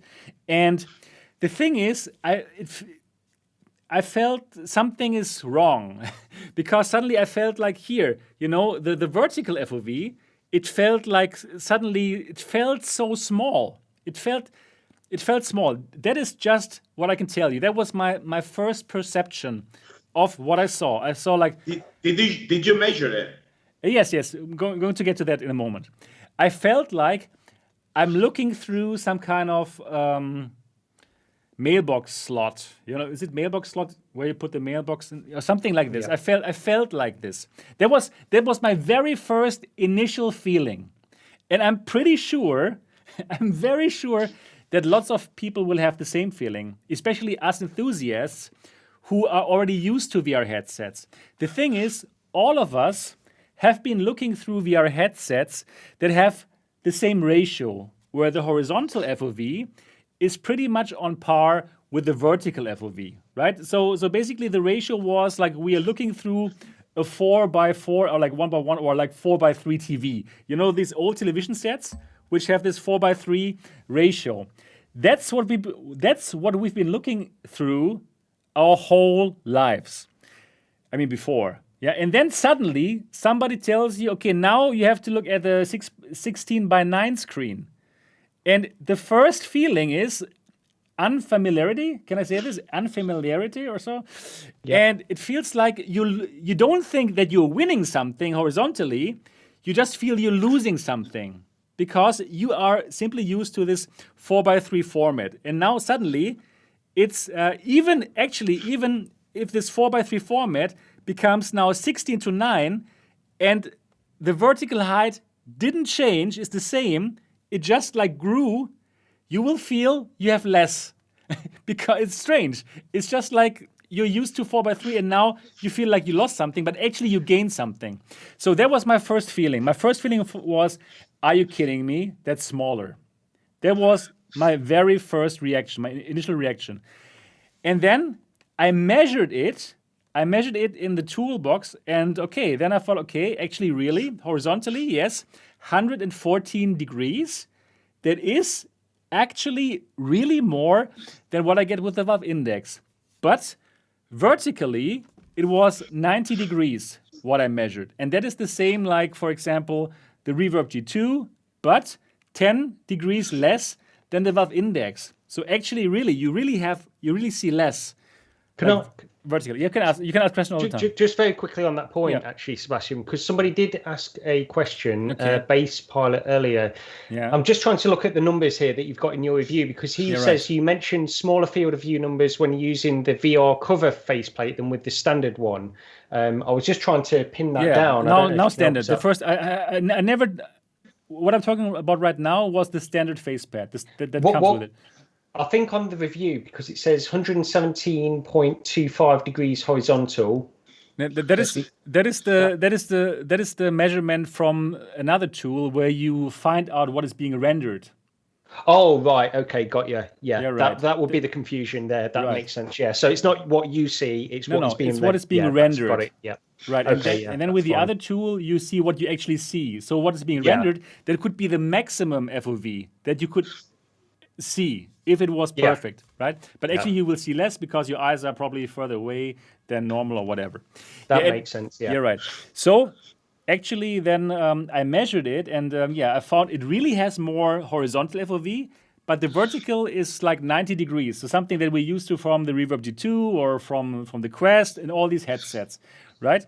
Okay, so I knew already I'm actually not losing so much vertically compared to the Index, yes, but to others, no.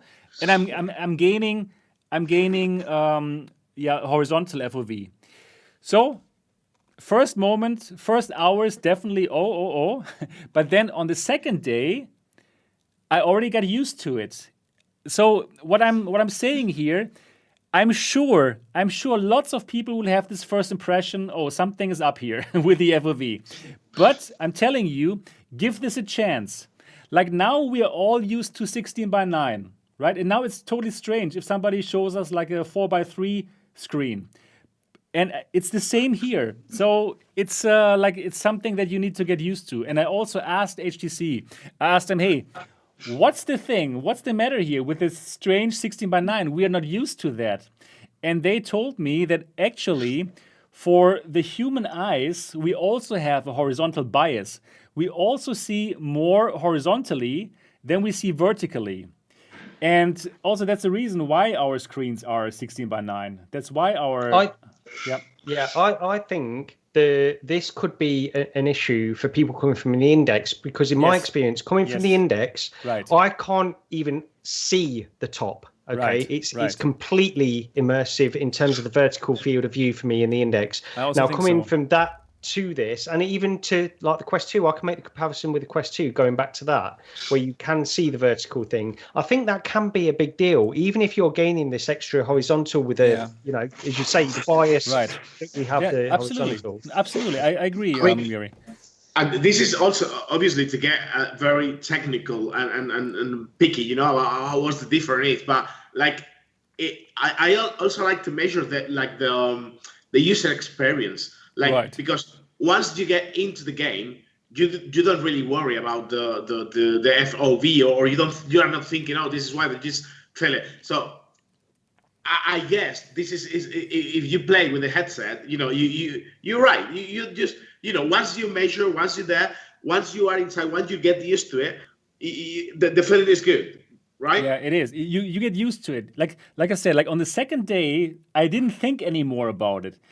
Because it's really like we humans, we like to be used to something. Like we're used to this, and then if something changes, we are unhappy. That's just how our human nature is like.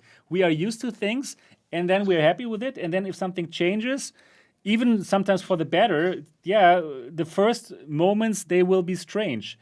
So on the second day was already no problem, and then on the third day, for sure, no problem anymore. However, what's a bit sad?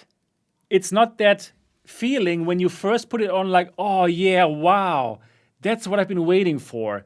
This feeling you don't get at all in the beginning. But then I found out the following. So one thing what is beautiful with the Valve Index is that eye relief, because you can change the distance from the lenses to your eyes, and you can do this here as well.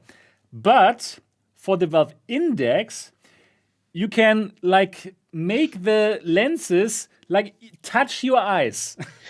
You can dial it in so that your eyes are lying on the lenses. You can so max out that FOV, and therefore, exactly like Gary said, you don't even see a vertical FOV anymore. It's like amazing, right?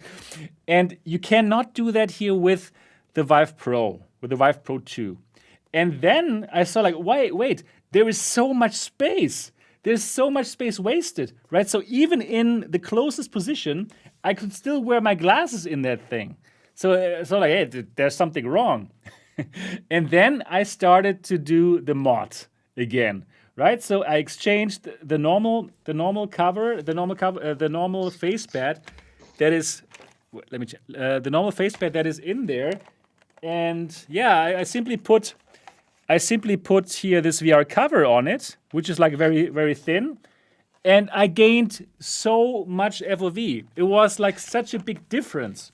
It was such a huge difference. So in these kind of optics, a few centimeters make such a huge difference, right? It makes such a huge difference. So people whose eyes are deeper in the eye sockets, like some reviewers have seen, like, just we're so unhappy about the FOV. Yeah, I can understand them, because if your eyes are further away from it, then the FOV will get small. So that is truly amazing how a few centimeters can change the FOV and can make it even better or even worse. Like I'm actually the one who likes to have closer the screen. Yeah, me too. I'm also lucky that my eyes obviously are not so super deep in my eye sockets like a zombie or so. So I'm really happy about this. My eyes are a little bit. I've got these wider, and some of the headsets sometimes it hits me here, and it's like that kind of. Yeah, I don't know. I've never thought about this. I need to look in a mirror and see. But if you didn't have problems with the headsets, I don't think that you have like these zombie eye sockets. I think that is, The IPD is like for each side, right? The kind of. Could I just ask another quick question? Yeah, of course. Yeah, okay. So Planet VR from the chat, he said, so presumably what he's referencing here is the Pimax 8KX has the three settings of field of view on that headset. It goes down to 120 degrees, and this headset, the Vive Pro 2, is supposedly 120 degrees as well. Right. Whether, depending on your measurement of it personally, of course. But would you say that in your experience, this headset sort of matches the small setting on the Pimax, or? No. I think the small setting is 120. I think the small setting is 120 horizontal for it. And actually, like when you see how much is actually being rendered, the super maximum FOV that you could, in the best case, somehow get out of it is like 117. So it's very close. It's actually very close to the 120. So I would say that actually HTC is okay to say they're doing 120, because other companies have said like they are doing so and so much FOV, and they're also like a few degrees off that. So 120 horizontal is actually kind of accurate. So I just wanted to continue with that. Put in that thinner pad, and then you can see here are the lenses. Yeah, so you're getting very close now. So it's very easy to mod this. For the G2, probably you needed another face gasket. You had to 3D print something or whatever. But here, no. You simply take your VR cover or whatever you have, and the Velcro is already there. Yeah, so you simply get this thinner face cover, you get your eyes closer to the lens, and then suddenly, if this is the mailbox, suddenly your eyes are here, and then you simply see everything. And then when I understood this, then I had that wow moment. Then I had that, okay, cool, that works. That is pretty cool, actually. And this wow moment is what I had been hoping for when I first put it on. But I didn't know, right, that I would have to do that. So that is really like a good piece of advice that I can give everyone who is getting the Vive Pro 2. Get a thinner VR cover or whatever company you buy it from, and it will make a huge difference. I think even Vive has like thinner ones. But just get a thin one, and you will be very happy with that FOV, because then in that moment I re-measured it. I measured the FOV again with that slim padding, and then I got to 116 horizontal, which is really good as compared to the 108 of the Valve Index, and vertically I got to 96, which is also more now than the G2, and also like getting close to the 100 that I get with the Valve Index normally. So then I didn't even feel anymore at all like having that 16:9 mailbox slot at all. I was just having like a great time. So everyone who's gonna get that thinner face padding. It makes a huge difference. Would you say you mentioned the Vive, the Valve Index, how you can bring the lenses close to your eyes. With the Cosmonaut asks if with this the thinner face pad, would you say that your eyes are as close to the lenses as the Valve Index? Yes. Yeah. I can like touch the lenses with my eyelashes. That's what we want to do. So, and you can do it. Yeah. So if you knew how well you could mod the original Vive and how good the FOV could get with that one by getting closer to the lenses, yes, you can also do that here with the sturdy old Vive Pro 2, which is completely new. Yeah. So yeah, you can. Exactly. Get one, like the one that I'm using here is the VR cover, XG Cool foam pad. I've also linked it. Is it the same like the Pro one, right? What do you mean? The cover. You can use the same covers at the. Yeah. You can use the VR covers or whatever covers you have. But I mean the same one like the Vive Pro one. Yeah, of course, exactly. You can use the same one. Yeah. I'm actually using a cover for the Oculus Quest 2. It also works. So it seems really? Yeah. Okay. Well, because the faces are normally all the same, no matter what kind of headset you use. So yeah, that works well. So my advice: absolutely get that thinner face padding, and it will make a big difference. And then you can actually really enjoy the bigger FOV. And yes, the FOV is bigger, and it's fun. It's great. It's just what we wanted. We have now a G2 visuals. And a bigger FOV and lighthouse tracking. Actually, I think that's cool. Yeah. Do you have any more questions for the FOV in the chat, perhaps, or you guys? I was just. I think that's the ones I made note of regarding FOV. I've got a few others for other stuff, but I think that's it for me. Okay. Yeah. Is there anything more about the FOV? I think probably no, right? Then let's go to the next topic. And the next topic should be the lenses, right? Go for it. Yes. Okay. So these are the lenses that you see here right now. And actually, in order to get to that wider field of view, they also use the same technology like the Valve Index for the lenses. And that is a double stack design. So it's actually two lenses that are stacked together, and that will allow them to achieve a wider field of view. Now, the same technology, we have it for the Valve Index, as I mentioned, and the problem for the Valve Index is there's lots of glare, lots of God rays, and actually the Valve Index is really pretty bad. For me, when I look through it, and I have some high contrast scenes, it's just it looks like foggy, like fog of war. It's just not a fantastic experience. And also, this is also using Fresnel lenses, the lens that you see here, the double stack design from the Vive Pro 2. And the question, of course, is, does it also have God rays, just like the Valve Index? And unfortunately, I have no good news for you. Yes, it also has God rays. So that was a bit disappointing to see, to see that you have this great panel. You have this great panel, which is so beautiful, but then in high contrast scenes, you will also have glare. And if you ask me, is it as bad as with the Valve Index? I would say no, not quite as bad. For the Valve Index, I really have this kind of fog of war. It's crazy. But for this, I also have God rays. But not just as glary, I would say, but it's also there. So probably if the Valve Index is 100% bad for God rays, this is probably 92% bad. Yeah, so it's not a huge improvement. No, it's not a Would huge you say? improvement. I'm just a question for you guys, for both, or for the people who are watching us. Does the glare? Is that something subjective to you? Because, for example, for everyone me, will see it.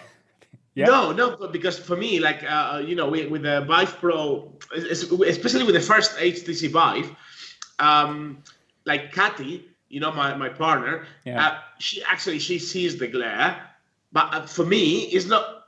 I could see at some point that it's not really bothering me at some point. So I don't know if some people might have a different point of view. Something. Right. I don't know if it could be subjective. I think there's people that. I think there's definitely people that are more sensitive to it than other people. Yeah. I think everybody can see it, but it's just how much it bothers them, really. I guess that's what it comes down to. For me, the worst thing about the Index, I love the Index. It's my favourite headset that I've used so far. But the worst thing is the glare, and there's no denying it's one of the worst things about that headset for me. Mm-hmm. And it's variable. It depends on the kind of game you're playing or the kind of experience you're going into, but it's the worst thing. And the problem is, one thing thing I was going to quickly ask Sebastian as well is the difference between glare and God rays. The index, it has this like, the glare is bad in the index. It really is, and it's all around the edge like this. With the original Rift CV1, you had this beam coming from white text on a black background, for example. You don't really get that with the index, but you get it all around the edge. What, if you can remember, do you know how this one goes? Is it more like the original Vive, or? I would say it's more like the original Vive, where you can see those concentric rings in scenes. That's horrible. In scenes when there's high contrast. So I would also say like the Index is one of my favorite headsets for sure. Yeah, it's for sure. And actually, those terrible God rays, they don't bother me so much because normally I don't play so many games with high contrast. I like more colorful games, yeah? You know, I'm not a fan of these horror games and stuff. So normally the sun shines in my VR experiences. Yeah, for me, maybe that's why, because I don't play horror games. Yeah, you see, that's why. There you go, yeah. There you go. That is the point. That's the point, yeah. So for me, these kind of God rays in the Index are not a deal breaker. Like I know Anthony, for example, he hated them, and I think that's why he sold it, right? But yeah, so we have them here as well, not as pronounced and a bit different, not this kind of fog of war like in the Index, but more like you do see more of these concentric rings. Like the Vive, like the OG Vive, probably. It has exactly. But that's a good way of describing it, I suppose, because I can remember having the Vive, and you can see the rings. Right, you couldn't really see the rings in the Rift. Right. That improved a lot in the Vive Pro. Yeah, so I didn't try the Vive. You reckon we get backwards? We go backwards here. You reckon? Yeah, right. I don't know. So in the normal. So do you think the Vive Pro, the one, is better than the Vive Pro 2? No, honestly speaking, for the Vive 1 and the Vive Pro, they didn't even exchange the lenses, so you should see exactly the same glare. Probably it's because you didn't play horror games in the Pro. Okay. Yeah. So, but now it's finding new lenses. They didn't exchange the lenses for a long time for Vive, so now they did, and the thing is, like for the new Fresnel lenses, like for example the ones that are in the Reverb G2 or in the Quest, they have gotten that glare kind of down. It's not so bad anymore. But it seems for this double stack design, like in the Valve Index and in the Pro 2, it's still there. So that is unfortunately something that that will affect the picture quality when you have high contrast scenes. Like for example, in SteamVR Home, I see some white text on the black board there, and then it's so clear, but unfortunately we have these kind of little shiny artifacts coming from that glare. So that is unfortunate, and that is definitely there for the lenses. Yeah. I have got a question from somebody as well. VT did ask just regarding the lenses in the sweet spot. I don't know if you were going to get onto that, Sebastian, but he was just asking for like a comparison between the G2. Really. Okay, yeah, right. So let's go to sweet spot and edge-to-edge clarity, because I think it's important to let people understand that these are two different things. Sweet spot is the area in the headset where you have the sharpest picture, right? So in headsets with a great sweet spot, you actually don't have to look so long. You don't have to fiddle around with the headset to find it. In headsets where you do have that, where you do have to fiddle around quite a bit, then the sweet spot is not so great. And edge-to-edge clarity means when you are already in that sweet spot, in that best spot, then if you look from left to right with your eyes, how clear is the picture? Is it clear from edge to edge, or does it start to degrade the quality of the picture? So I also have a video in my review here. Probably this one I can show you right now. Let's go to the review and let's share the screen. So here it is. So here I'm showing you, okay, this is, do you see that now? Here, this is the Vive Pro, and I'm going in now, trying to look for the sweet spot, and I found it here. And now edge-to-edge clarity, as you can tell, yeah, it's all right. It's quite normal. It's quite normal. It's not like, oh, it's like terrible and it's impossible. It really also, again, it depends on where your eyes are. If your eyes are like super deep in your skull, then the distance is probably too far away. But if you have normal eyes, then this will be standard. So when I was using here the Vive Pro, I could tell that I need to fiddle around with it until I am in the best spot.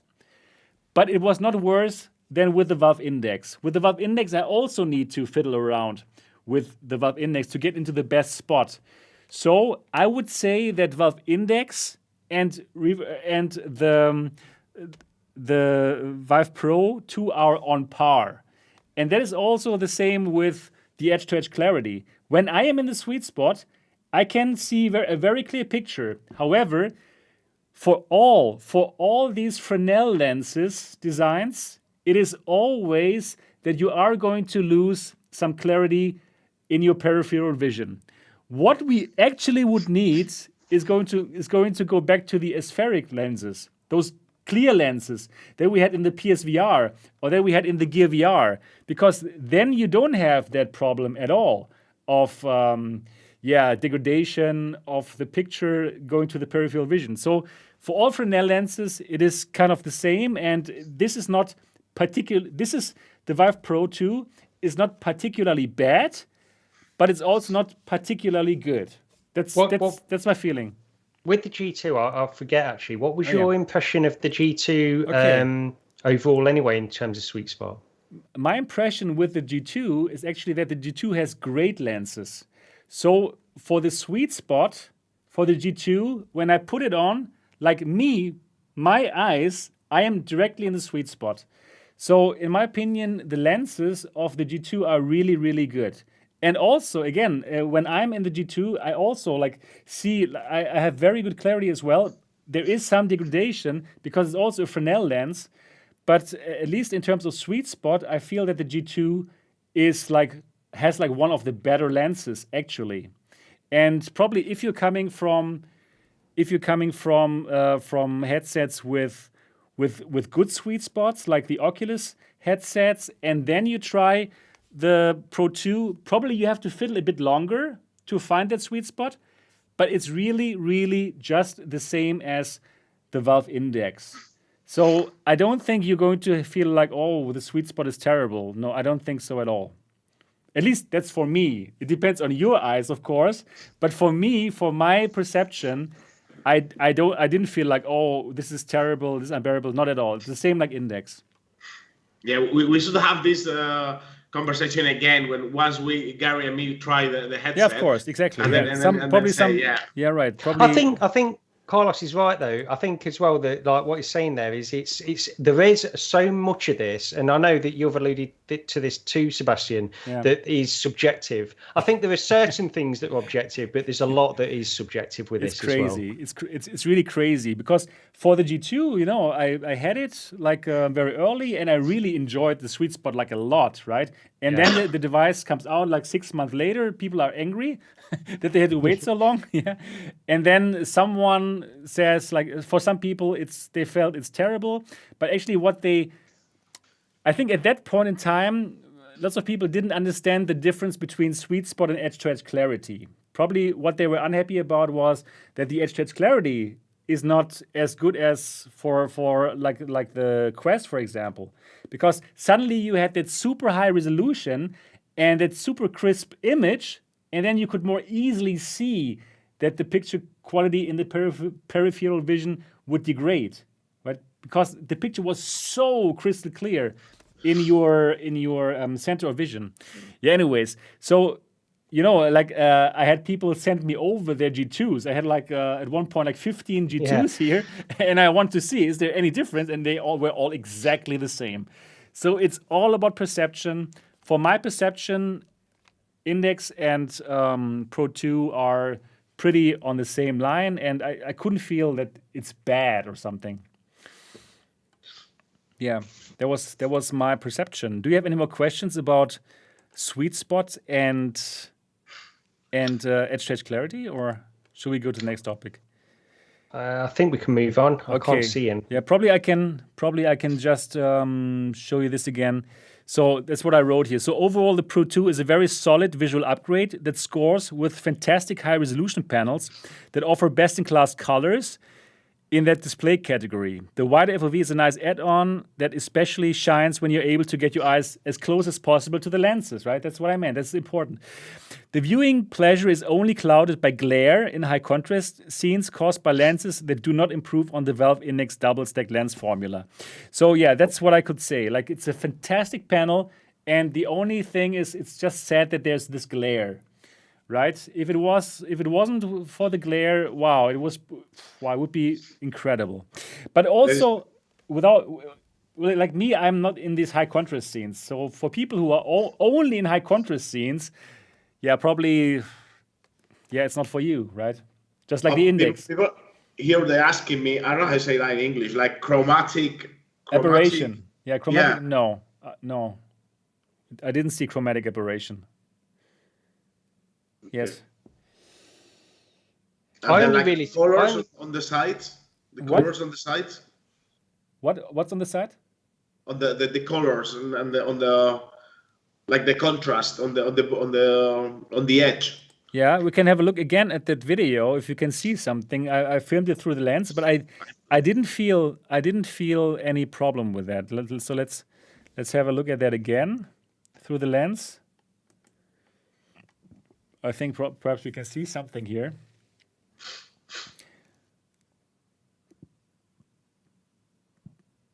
Let me see, because I have to. Yeah. It's a little bit of delay on the. Right. I'm watching it in the thing. So it's normal. So the panels are really good. Yeah. So yeah, one more thing that probably is interesting. As you can see, the lenses, they are not really like oval shaped. It's more like a squarish design, and that also probably will take some getting used to, because we're also more used to like a round kind of FOV, right? And suddenly now it's more like squarish. Yeah. So lots of new tricks that we have to learn. Yeah, okay. So, any more questions for that part, or should we go to the next? Yeah, we can move on, yeah. Okay. So, let's move on to the next. Actually, this is a good one. Sorry, very quickly before we move on, this is display, but Mura. Did you see any Mura? There's no Mura at all. Like, it's way better than the display of the G1, of the Reverb G1. And absolutely no Mura at all. It's a really, really high quality panel. That far I can tell for sure. Exactly. Excellent. Yeah, cool. Then we can go to the next topic. Let's see. Okay, the next topic is audio. Yep, that is probably pretty interesting. So here we have this on-ear solution. And in my review of that solution, I say it feels like without ambition from HTC not to try to compete with the Valve Index, because the Valve Index is the new standard, is the new gold standard for audio, right? These floating headphones, they are just fantastic. And I think it's great that HP also like put them on, and it's these are like on-ear headphones. But then I also think I personally can appreciate it when people say, actually, I want to be completely immersed in virtual reality. I don't even want to have those floating earphones, because then I can still hear my wife watching TV, right? But with this kind of approach, with the headphones being on ear, you can totally delve into VR, and probably you will not be able to hear your loud PCs running or humming or whatever. So I think for some people, they might like it. And it's the same, right, than the previous one? That one I'm not 100% sure because like at least they have changed the material here, and yeah, but it could be similar. Well, one of the things I liked of this was that you could actually yes. Up and down the volume from the. Yes. Yeah, right. You can still do this. Exactly. I think that's one of the good things. That's pretty cool. Once you play, you could do that really, really easy. I think right. I really miss that in other headsets. Right. But you have it on Quest, yeah, but not on G2. Right. Right. So yeah, you can mute your microphone, and you can also do the volume thing. So actually the audio, it doesn't even sound bad, I must say. So the thing is, I mean, the previous one was quite good. Yeah, I mean, I liked it a lot. Yeah. Actually, really. So I was surprised. It's surprising when you actually really test things and not just follow what your feeling says, right? Because people say it's bad, but it's not true actually. If you really test things, so that's what I did. And could you actually take off the headsets? Yes, you can remove it. Mm-hmm. Yes. So let me just play my comparison, so you can also listen to it yourself. So I played. I have this recorder, this audio recorder, and I played the same song on the Pro 2 and on the Valve Index, and this is how it sounds like.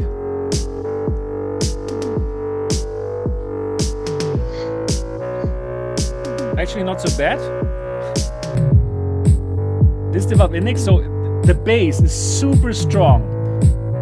The bass is extremely strong. I think Gary and Carlos, you cannot hear it right now, but the people on the podcast, they will hear it.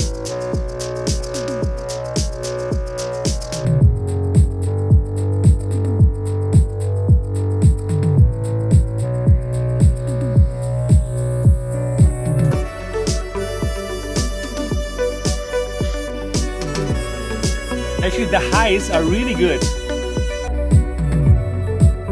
And here on the Valve Index, the basses are super strong. The basses are incredible and probably even a bit too much. But here on the Vive Pro 2, yeah, it misses a bit of the bass, but the highs are really good.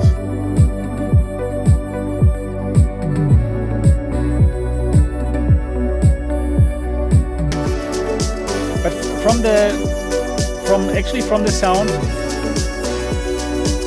yeah, I think now you have a good idea. And again, you can check my review. The link is down in the description. Listen to this yourself.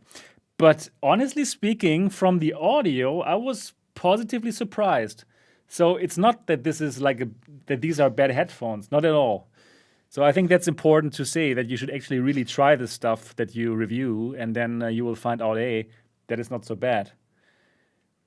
What are your thoughts about this on-ear headphones? Do you think it's over because we have the Valve Index and the G2 headphones, or do you think it's still room, or do you think it's lazy not to do it, or what are your thoughts?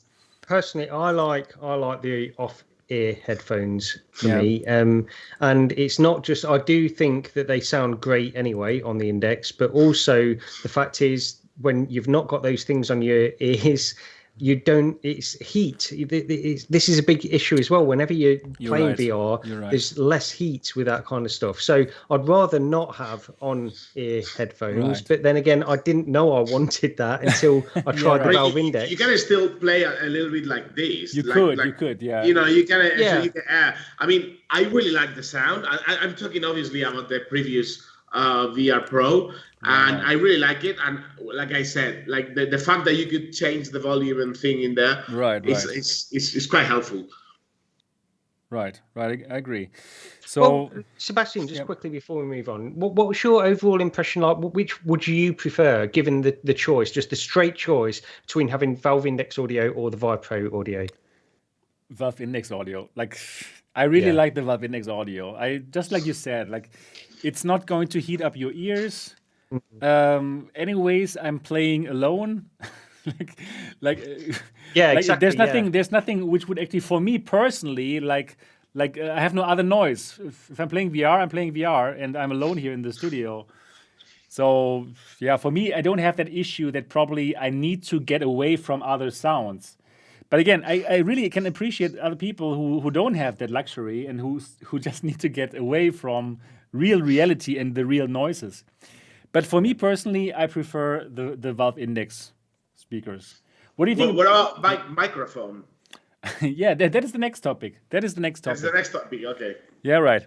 So, oh my God, the microphone is terrible. The microphone is unbelievably terrible. The microphone of the Vive headsets, they have already been bad from the Vive 1 to the Vive Pro to the Vive Cosmos, always the same problem.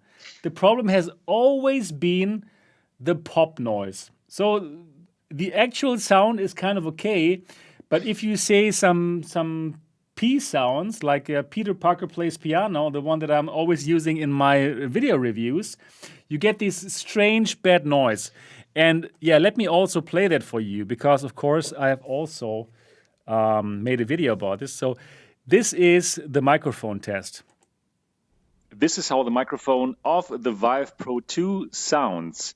Vive Pro 2 microphone check. Peter Parker still plays piano. Peter Parker still plays piano. Yeah, so it's tough to understand for me how they cannot change that, because the solution is so easy. The problem is that pop sound. So what you do, you just put some piece of cloth there in front of the microphone so that you kind of get the wind from the P sounds away, and then you're good. So I don't understand why they didn't change it, because also with the Vive Pro 2, if you don't mod it, and I'm going to talk with this, I'm going to tell you how to solve this in a moment. It's people that you meet in virtual reality, they will know you're using some kind of Vive headset because they're all so bad. So it's tough to understand. And what I think is the problem here, I think there must be something about some kind of someone in the engineering department at Vive is very stubborn about this. It's a person in power, and no one in the company dares to speak up. Because the thing is, I've been living in Taiwan, and I know the Asian ways of working. And in Asia and in Taiwan, it's like the boss is the boss. You know, it's no flat structures like in Germany or in the UK where you can tell your boss, hey, you know what, boss? The microphone sucks. And we need to change it. In Taiwan, it's like if the boss says, you know what, the microphone is good enough, no one is going to question that boss. And that is how I could probably find a reason why they didn't exchange the microphone, because all of the community we all know that microphone is bad. So it's like crazy. It is crazy, and it feels like such an easy fix as well. Exactly. And when they have been criticised for this going back many years, an easy fix like this would just appease so many people, and I just really don't understand this decision. For me personally, I don't care. I don't use the microphone too much anyway, or even on my Valve Index, which is a great microphone. But for the wider community, this is very important. Very important, exactly. This is really, really important. So that is a bit crazy. Yeah. Anyways, so the good thing is, on my review, I'm showing you how to fix it, because I simply bought some little pop filters for cameras, because cameras also have little microphones like the one that's being used here. And let me simply show you the solution to that problem, and you will be amazed like how easy it is to fix. This video, I'm going to show you how to Frankenmic the Pro 2. This is the microphone, and this is the problem. This is nice for us, you know, like we have to create content. That's with a nice mic, for 10 euros. you know, that will help a lot. Yeah, right. Exactly, Carlos. I'm just playing the video right now, and you don't hear it on your sound. So for the next 1 minute and 19 seconds, I'm going to play the video, and we're just listening to it now. In this video, I'm going to show you how to Franken mic the Pro 2. This is the microphone, and this is the problem microphone. These are self-adhesive pop filters that I bought on Amazon for 10 euros for the whole thing, and there are a lot. So, first of all, you take this self-adhesive thing, and you get it ready for action. And then, there's a little hole. You simply glue it around the microphone. So the microphone is in the hole. Right, just like that. Yep, and now you get one of those wind filters and you simply glue it on top of that self-adhesive thing. It's so simple. It's such a simple solution which solves the Vive Pro 2 microphone issue. And I honestly can't believe how HTC didn't somehow do it by themselves. Anyways, this is the simple solution, and I'm happy that I can show it to you. Now, the Vive Pro has a very nice mustache. Yeah. Thumbs up for that. Yeah, right. Bye-bye. Thumbs up for that, I'm saying here in the video. Yeah, so I gave my HTC Vive Pro 2 a little mustache there. And and I can only tell our viewers and our listeners, do that. Order those self-adhesive glue pop filters. It will cost you like $10 or $15 for like 10 pieces. You can share this with your other friends who have any kind of Vive headsets. You simply glue that little thing onto them, and then boom, you don't have this problem anymore. So let me show you how the Vive Pro microphone sounds after this mod. So this is how it sounds. This is how the modded microphone of the Vive Pro 2 sounds. Vive Pro 2 microphone check. Peter Parker still plays piano. Peter Parker still plays piano. So as you can tell now, that problem is basically solved by getting this $1 pop filter. So that's why I'm saying, like, HTC, you need to do something about it. You need to put that pop filter in the box already, or I don't know. This is like annoying, this problem, right?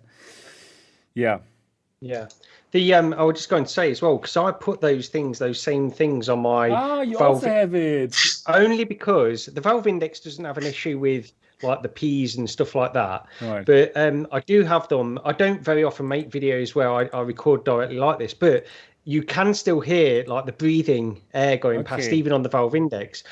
So I think, honestly, sometimes I do think that they're sort of a great thing to have on any headset, but especially from what because I listened to those earlier on, Sebastian, anyway. I think they're almost essential for the Vive Pro. Yeah, for the Vive Pro, you need them. You need to glue that on that. You have to give it like a little mustache. Yeah, and right. And that kind of mustache is not very well liked in Germany. So yeah, absolutely. so absolutely, yeah.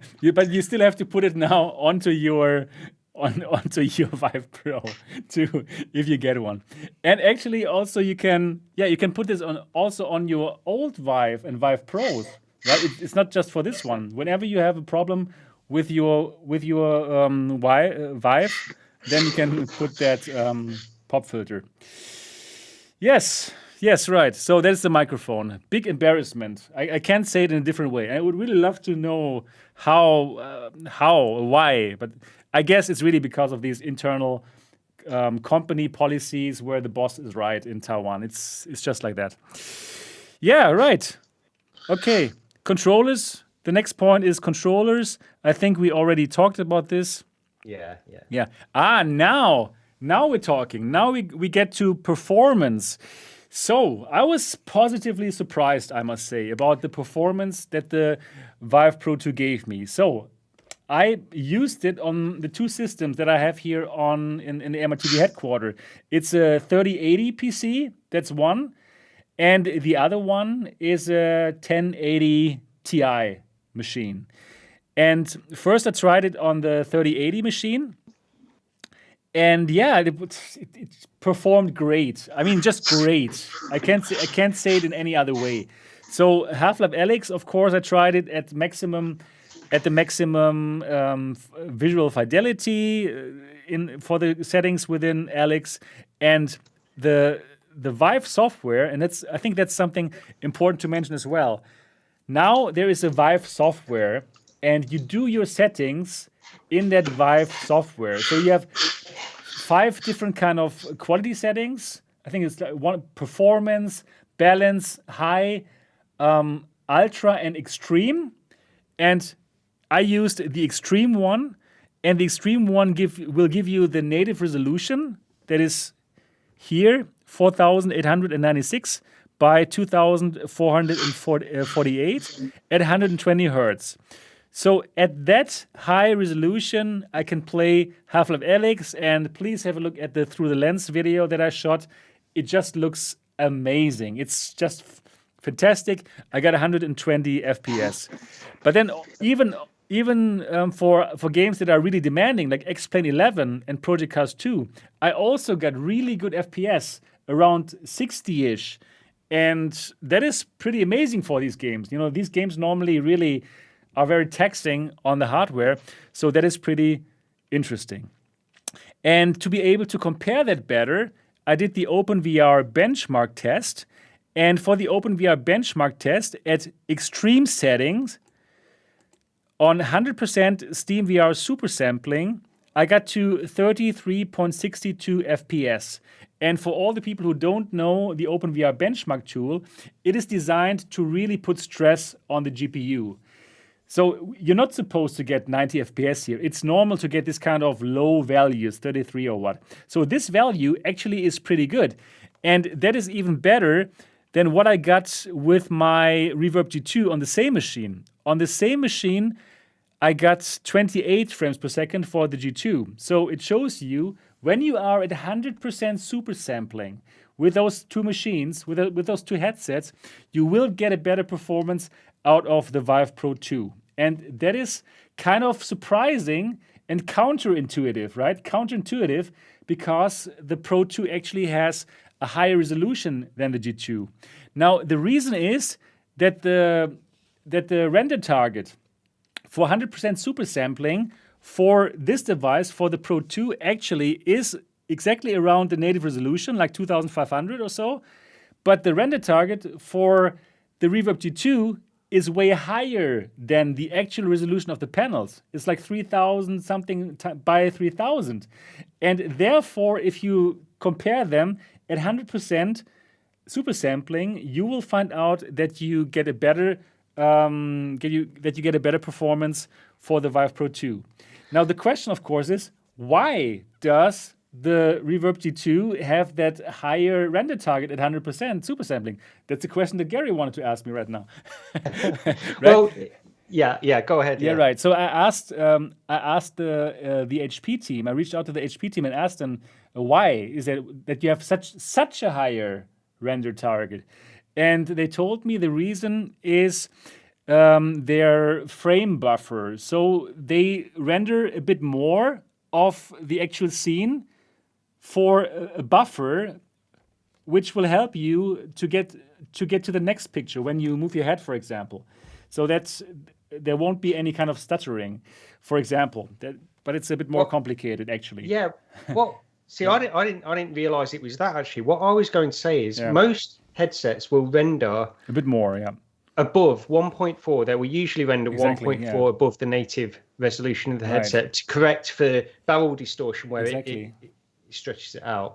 And I assume that's what was doing. And I don't know why the Vive Pro 2 isn't doing that. That was going to be my question. But that's a really good question. That's a really good question. The thing is, now things get more complicated because we have a second software. It's not just anymore the SteamVR. So now things get complicated. How do these two softwares interact with each other? And actually, I also again reached out to HTC to ask exactly this question, like, okay, why is the render target exactly for SteamVR super sampling 100% exactly the native resolution? Why not a bit more? The thing is just that the people at HTC that I interact with are more of the PR people. So they have to first ask the Taiwanese engineers who actually do that, and that's why now I'm waiting for that particular answer, why it is exactly like this. Yeah. The only thing I could think is because it's using this separate software anyway, it renders that and then allows Steam VR to apply that extra 1.4 itself. Because in Steam VR, when you have that 100% super sampling, when it's mentioned in Steam VR, that is actually 1.4. You just don't see that in Steam VR. I'm wondering if that applies that 1.4 for the Vive software, maybe. But it's an I'm looking forward to hearing what happens with that. Could be. So just to let everyone know, I'm onto it, onto exactly that question. So if you're wondering about that question as well, I will get the definite answer, and I will let everyone know on the channel, of course. Yeah, so anyways, if you just plug it in and enjoy gaming and don't think about this stuff, that's good, because you will simply feel that it works really well. And probably there is even more potential to get out of this. But it works really well. And what I even liked more is that when I connected this to my 1080 Ti, it also ran really well. It ran really, really well, and you don't have the two highest options anymore. You don't have ultra and extreme setting anymore. So therefore, I chose high on the 1080 Ti machine, and it ran very well. And the beautiful thing is that even at this low resolution, because high is going to have a lower resolution. Let's check this out. Let's check this. High is still it's 3600 by 1632 for both panels at 90 Hertz. So it's a low resolution, but because of the high fill factor of the display, of the panel, you actually don't see any kind of screen door effect. And I also did a through the lens video of Alex running at all the high graphics settings, and it also looks fantastic. And that is the beautiful thing. That's really the beautiful thing, and that's why I believe lots of people will still pick this up as a solid visual upgrade, because you do not need to upgrade your GPU. If you have a 1080 Ti, you will still have a great time, and it's going to look way better than your current headset, and you're getting more FOV. So that's also what they pointed out to me, that people hardly can get any GPUs right now. So even if you want to buy a 3080, you probably can't, but you can still use the Vive Pro 2, for example, and then later, once you get that 3080 or 3090, and then you play again, then you can even get more visual fidelity out of it. So on my 1080 Ti, I got a super constant 90 FPS for Half-Life Alyx and other games. And when I ran the OpenVR benchmark, I got to 38.59. So you can compare this if you have a 1080 Ti out there, if you use the OpenVR benchmark tool and see what your current headset does, you get a good idea of the performance, right? So if you with your current headset also get around 40, then you will know, okay, the Pro 2 will also perform very similarly. So, yep, that's what I have to say for the performance. Do you have any questions for that, or also in the chat? I didn't see any questions. I wasn't paying close enough attention though, perhaps. Okay. If anybody's got any questions, then let us know. You're right. Exactly. I mean, overall, I suppose what I'd say is it's encouraging for anybody that has got a couple of generations old graphics card. Anyway, you can still get this headset and experience some kind of benefit from it, even though you can't run at those native resolutions, I suppose. Right. Exactly. So, yeah, that's good. So, Carlos, what kind of GPU do you use right now? Oh, in here I've got the 2080 T. Okay. T, and in the Excel spot we got the 3090. Okay, yeah, that should be good enough. Yeah. I mean, with G2, it makes a huge difference because I think it's very, very demanding. The G2 is the thing actually that I don't like really about G2 is this. So if you say with Vive Pro 2, it seems like it's way better than G2 in this thing. Yeah, you're right. Yeah, so just quickly, Sebastian, VTID asked with the 1080 Ti, do you remember what the Steam VR resolution setting you could get to achieve 90 frames per second? What the super sampling was set in Steam VR? I think it was. I think it was also 100. 100, yeah. I think. Yeah. Okay. Right. Yeah, there's a couple of questions. I mean, there's one. This one is interesting. Yeah, go on. You go ahead. Yeah. Did you see any questions that? Well, this one, there was just this one from Cosmonaut just saying, have you tried 1.4? But I think you've tried basically 100% in Steam VR, didn't you? Yeah. Exactly. Yeah. It's right. fine. Yeah. Okay. Exactly. Yeah, but I will do more. I will do more testing just to see. This was now the initial review, but I can still add more, and I will add more. Yeah, but I can tell you, like, even at 100%, you will get visual fidelity, as you saw in the Through the Lens video for 1080 Ti, and you're going to have a good time with it. So that is basically the main message that you can get from this first test. Yeah, exactly. Right. So if you want to have the extreme setting and the ultra setting, I think there was some question about it, you need to have DisplayPort 1.4. So if your GPU has DisplayPort 1.4, then you will also have these extreme and ultra settings. Okay, so now let's go to the next. Yeah. Actually, we've already reached the conclusion. So my conclusion is that it's a solid upgrade in terms of visuals and FOV that many customers will enjoy. You can expect Reverb G2 level visuals on a wider than Valve Index FOV. And well, that is a good value proposition for lots of the people out there. However, I think that HTC played it a bit too safe, and that's why I wouldn't call the Pro 2 an exciting or must-have update. We didn't get a facelift for the design. HTC didn't have the ambition to change the audio solution, even though the audio solution is kind of good, actually. And they completely dropped the ball on the microphone again, right?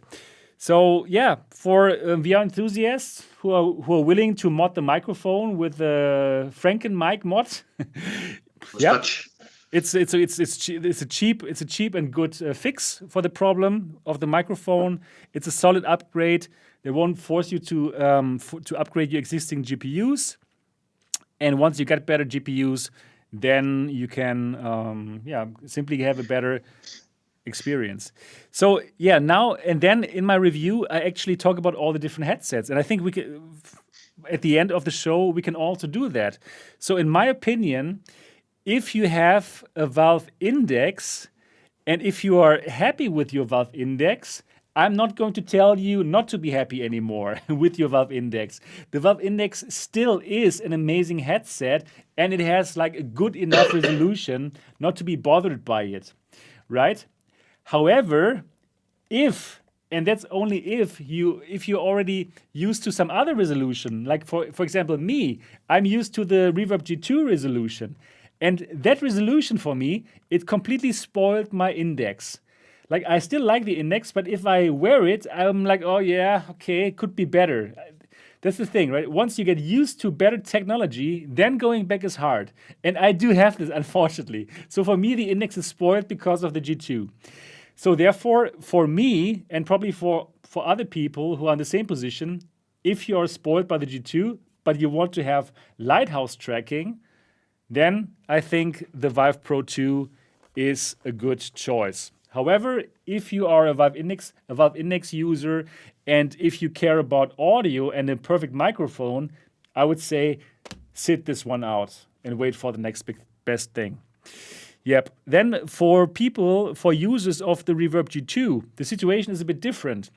So for you're already used to that high-end, high resolution, and your picture quality is even a bit better than what you get in the Pro 2 because you have better lenses and you have less glare.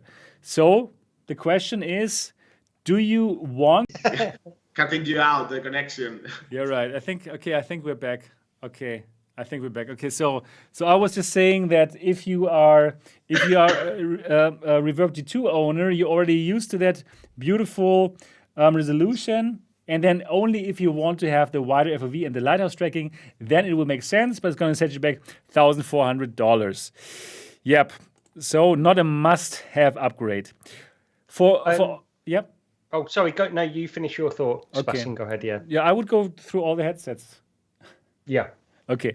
So for owners of the Vive or Vive Pro, the Vive 2 is a really good upgrade for you. So I would actually recommend it because you get better FOV, you get better resolution, and you don't even have to upgrade your GPU. So for Vive and Vive Pro users, I give it a yes. But you have to get used to the non-OLED blacks anymore, right? But the blacks are pretty good here. So for Vive and Vive Pro owners, I would give it a thumbs up. Now for Pimax, for the people who are on Pimax headsets right now, you own the Pimax because you love the huge FOV. That's for sure. So now it's the first time since the Valve Index that there's actually a VR headset that you might actually want to look at and give a chance. Because if you mod that device, you actually get into that FOV region that you like, right? But you're getting that without any distortions. So that is probably a pretty good value proposition for you. Also, you will have better looking visuals as compared to all the other Pimax headsets. Only the 8KX can compete, but this one has 120 Hertz and better colors than the 8KX. So probably have a good look at the Vive Pro 2. Could be a good upgrade. For owners of the Quest and Quest 2, for sure this would be an upgrade in terms of everything, basically, in terms of visuals, FOV, and at least that. Visuals, FOV, and probably also like comfort, but it's pretty expensive, right? Because you would have to pay $1,400. So I think it doesn't make sense for you to upgrade. Better wait for the Quest 2 Pro, which is going to probably hit us next year. Yep, that are my thoughts. That was my conclusion. Okay. I'll just quickly ask. Paradise Decay did ask earlier on in the chat. So, Carlos, hearing all of this stuff, what do you think? Will you be picking I mean, presumably you'll be getting one anyway. But do you think if you were like a normal VR consumer, normal VR consumer, do you think you'd be picking one of these up? I mean, that's depending if you already have something or not. If you already have something, depending on what you have. And it's like, I mean, it's like, because to me, one of my favorite, if not my favorite, is Vive Pro, you know? Okay. I think it's very, very tight with the Index, you know? But at some point, I think I kind of prefer the Vive Pro. But if this is just an upgrade and it's not, I mean, of course, if you don't have anything, you just pick it up first because it's the latest headset. But if not, I don't think, not sure, depending on the money you want to spend or how enthusiastic you are about VR, or you want to have a collection. But I don't think it's, it's like I still recommend Quest, to normal to normal to normal people. People. I would recommend Quest. It's just $350 or $300, and then it's tough to compare. If you want to improve it, you can have a bit. So I don't know. And you even get wireless. Like we totally forgot to talk about this. Yeah, for this you can get a wireless adapter, which is going to set you back $350. And I will test it out for you guys, of course. I've got it, but for that money you can get like a Quest, right? And it's a pain in the ass to set up the wireless. It is. Yeah, it is. It's not working well. It's going by Wi-Fi. And it's just like, I don't know. I mean, if you're enthusiastic, you won't die. But just Quest 2 and with a link, you get the cable and it's. I mean, of course, this one will have better headset, but still. Not sure what's the. Yeah, for the normal person, probably no. For the VR enthusiast who can appreciate that more degrees, it will make a difference for us. For the people now in the chat, yes, it will make a difference. But for the normal people, no. I mean, I actually during while you were talking, I was actually looking at where I can get it in here in Spain. So I'll probably have one, but. I'll have to buy because HTC that's not. But it's like I also have to give this back. I also bought my own one. Yeah, but it's not like really like a 1.3 thing or something. It's not like 2 really like this 2 number. I would expect something different from a 2. Got it. Yeah, that makes sense. Yeah, how about you then, Gary? What's your feeling now after hearing all that? There's a couple of things. All the goodness. Yeah. Okay. So first of all, there's a couple of things that would concern me about getting this headset, and I won't be getting it anyway. But I do think that vertical field of view thing is a big issue for me personally. It probably won't be for most people, but I think I'm not sure I can go back to that, because whenever I experience that going from the Index to the Quest 2 and I can see that vertical thing, I don't necessarily want that on my high-end PC experience. And that's one of the things. It's not for everybody. I know that's not going to bother everybody, but for me. The other thing is I just I mean, I'm going to go back to the fact that I don't see this as really being any kind of progression, other than the displays, which I think are great. I mean, I've got to say, when I first saw this announcement, this was an incredible announcement in terms of what they are showing in terms of resolution, 2 separate displays and that kind of stuff. And I was really tempted to give it a try. Having heard what you've said, Sebastian, I think you've covered. I mean, this review is very in depth and it goes through pretty much every single thing that you would want to know about this headset. So I have read through it, and although I'm not like absolutely against picking this thing up, in terms of everything I've read, there's certain things that just don't make me want to spend that much money. It's about spending that much money to replace a Valve Index when I don't think I'm going to get I think I have the same feeling, like just forgetting who I am and just talking about you. It's just something like, it's like I don't know. For example, like Focus 3. Focus 3 is something. At least just the feeling I want it. Yeah, right. I don't know. Yes, this feeling exactly.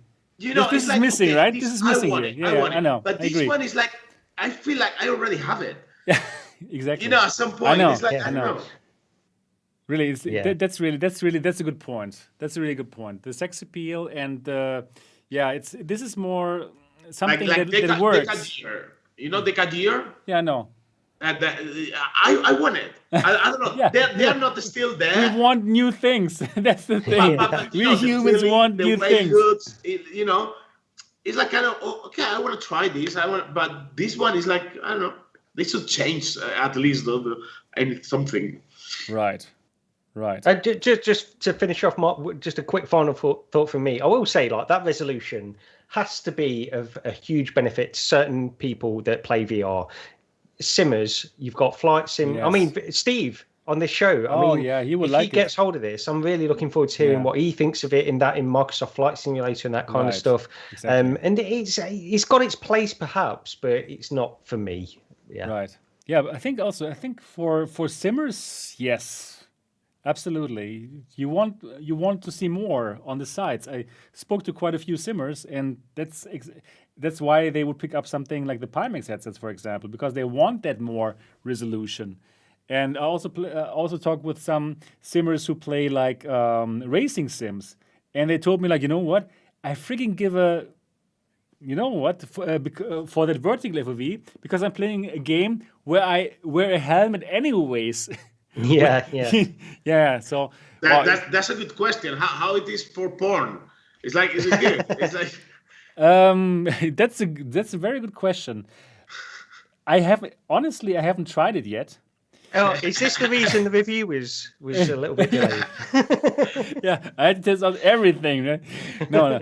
But let me just imagine how it would be, and I suppose it would be really good because of the great colors and because you don't see any screen door effect anymore. That's something that I still have to check out. Yeah. it's wider, so it's good. Yeah. Yeah, right. So I should check that out. But I think it would look really good because of the colors and because you don't see any more, screen door effect. Yeah, well, are there any more questions from the community or from you? Just let it out now before we end it. Well, are we already in 2 hours and 46? Wow, we didn't feel that time. We've been going on. Just very quickly, I'm going to ask you, Sebastian, the same question that I asked Carlos. If you were a normal, you were into high-end I'm PC not VR. normal. If you're into just high-end PC VR and you had one or perhaps two VR headsets at the moment, a Valve Index, a Reverb G2, would you replace either of those with this headset in your personal situation? That's a good question. That is a good question. I love technology. I simply love it to get more resolution here, and I think I would go for this one here and use this one instead of the G2. Even though the G2 looks better, I would say, but I like it that this plays in the same league, but has more FOV. So yeah, this is. But the G2 is also so good, and it doesn't have the glare. Oh, it's tough, man. It's tough. So that's why I just keep them all. Yeah. But it's a really tough one because the G2 also. That's the beautiful thing. The G2 really still has its fantastic place in that whole VR. In all of the VR headsets, because if you don't have base stations, I can still absolutely recommend the Reverb G2. Since you don't need base stations, it has a wonderful screen. It's still the sharpest screen around, right? It has better lenses than this here, for example. You don't have the glare problems. So the G2 is really, really, really good. But you can't play Sports Bar VR pool with it, unfortunately. Okay, right. Then you can, right. If you prefer then the better tracking, then this is a beautiful mix somehow between the Valve Index and the Reverb G2. So it's great to have them all for me. I know I'll have it, and I will replace my probably Vive Pro one. Yeah, that makes sense. Yeah, that makes sense. So that's why I also wrote in my review for people with the Vive or Vive Pro, it's really a no-brainer to update this. This is really, really a good headset. Not exciting, right? But it's very solid. Very solid. I'm a really easy person to convince about when we're talking about this stuff. So yes. Yeah, good. I'm looking forward to find out what you think about it when you get it. Cool. Any more questions here from the chat before we go into our Saturday evening here in Europe? Eye tracking. It does not have eye tracking, but there's going to be like an eye tracking add-on if you really need it. So I must say I was not too unhappy. I was not sad to find out that this doesn't have eye tracking because honestly, it doesn't use it anyways. There's no real applications right now that are out there for eye tracking. Not so many. And those who need it, they can just get the kit. So I think that makes sense. Yep. Other than that, I'm going to hopefully be able to try the wireless module soon. As soon as I can, I will make a review, of course, again on mrtv.co, but also on the channel. And also, I will, of course, also do a video review. That's my goal for next week. And then for people who don't like to read a lot, you can simply watch the video. But I would tell you, or just read the review. It's on the website, and the link is down in the description of this video. All right. All right. There's another question. Is it possible for normal people to buy the Focus 3 now? Yes. If you're in Europe, you can. It's from bestwear.com. Normal people can just buy it. I also just bought it, but not from Vive. But from bestwear.com, you can. All right. All right, I think that's it. Wow, we've been going on forever without feeling it. There was so much to talk about the Vive Pro. I really hope that you, the people who watch this right now and the people who listen to it, really hope that you now know better if you should upgrade to the Vive Pro 2. And actually now, at the end of the show, I would really like to find out, are you going to get the Vive Pro? Please say yes in the chat. And if you're not going to get the Vive Pro 2, say no. I would simply like to understand, how many people are probably going to get it. Like, what is the percentage of the people watching us who have pre-ordered it already and who will get it? So let's see. Oh, yeah, okay. No, yes, no. Yes, yes, no, yes. Okay, yes. Okay, some kind of... I think mixed with a little skew towards yes. Oh, upgrade from Rift S. Oh, that is a very nice upgrade. That is a very nice upgrade. Oh, waiting for the wireless review. Okay, you're gonna get it. Nope, nope, nope. Yes, yes. Okay. Yeah, okay. Only with wireless. Let's see. Okay, cool. Wow, what an interesting and long show. So, first of all, I would like to thank Carlos for being here, for coming on so spontaneously. I think I asked you yesterday and said, yes, cool, let's do it, let's make it happen. So thank you so much. Thank you, Neil, for inviting me. It was a pleasure. It was a pleasure, and I hope I can visit you in Madrid soon and test my Spanish, find out if I can find you. Yes, so, let's do it. Yeah, let's do it. Honestly, let's do it. Really. Yeah, no, really. I want to come to Spain, absolutely. Really big fan.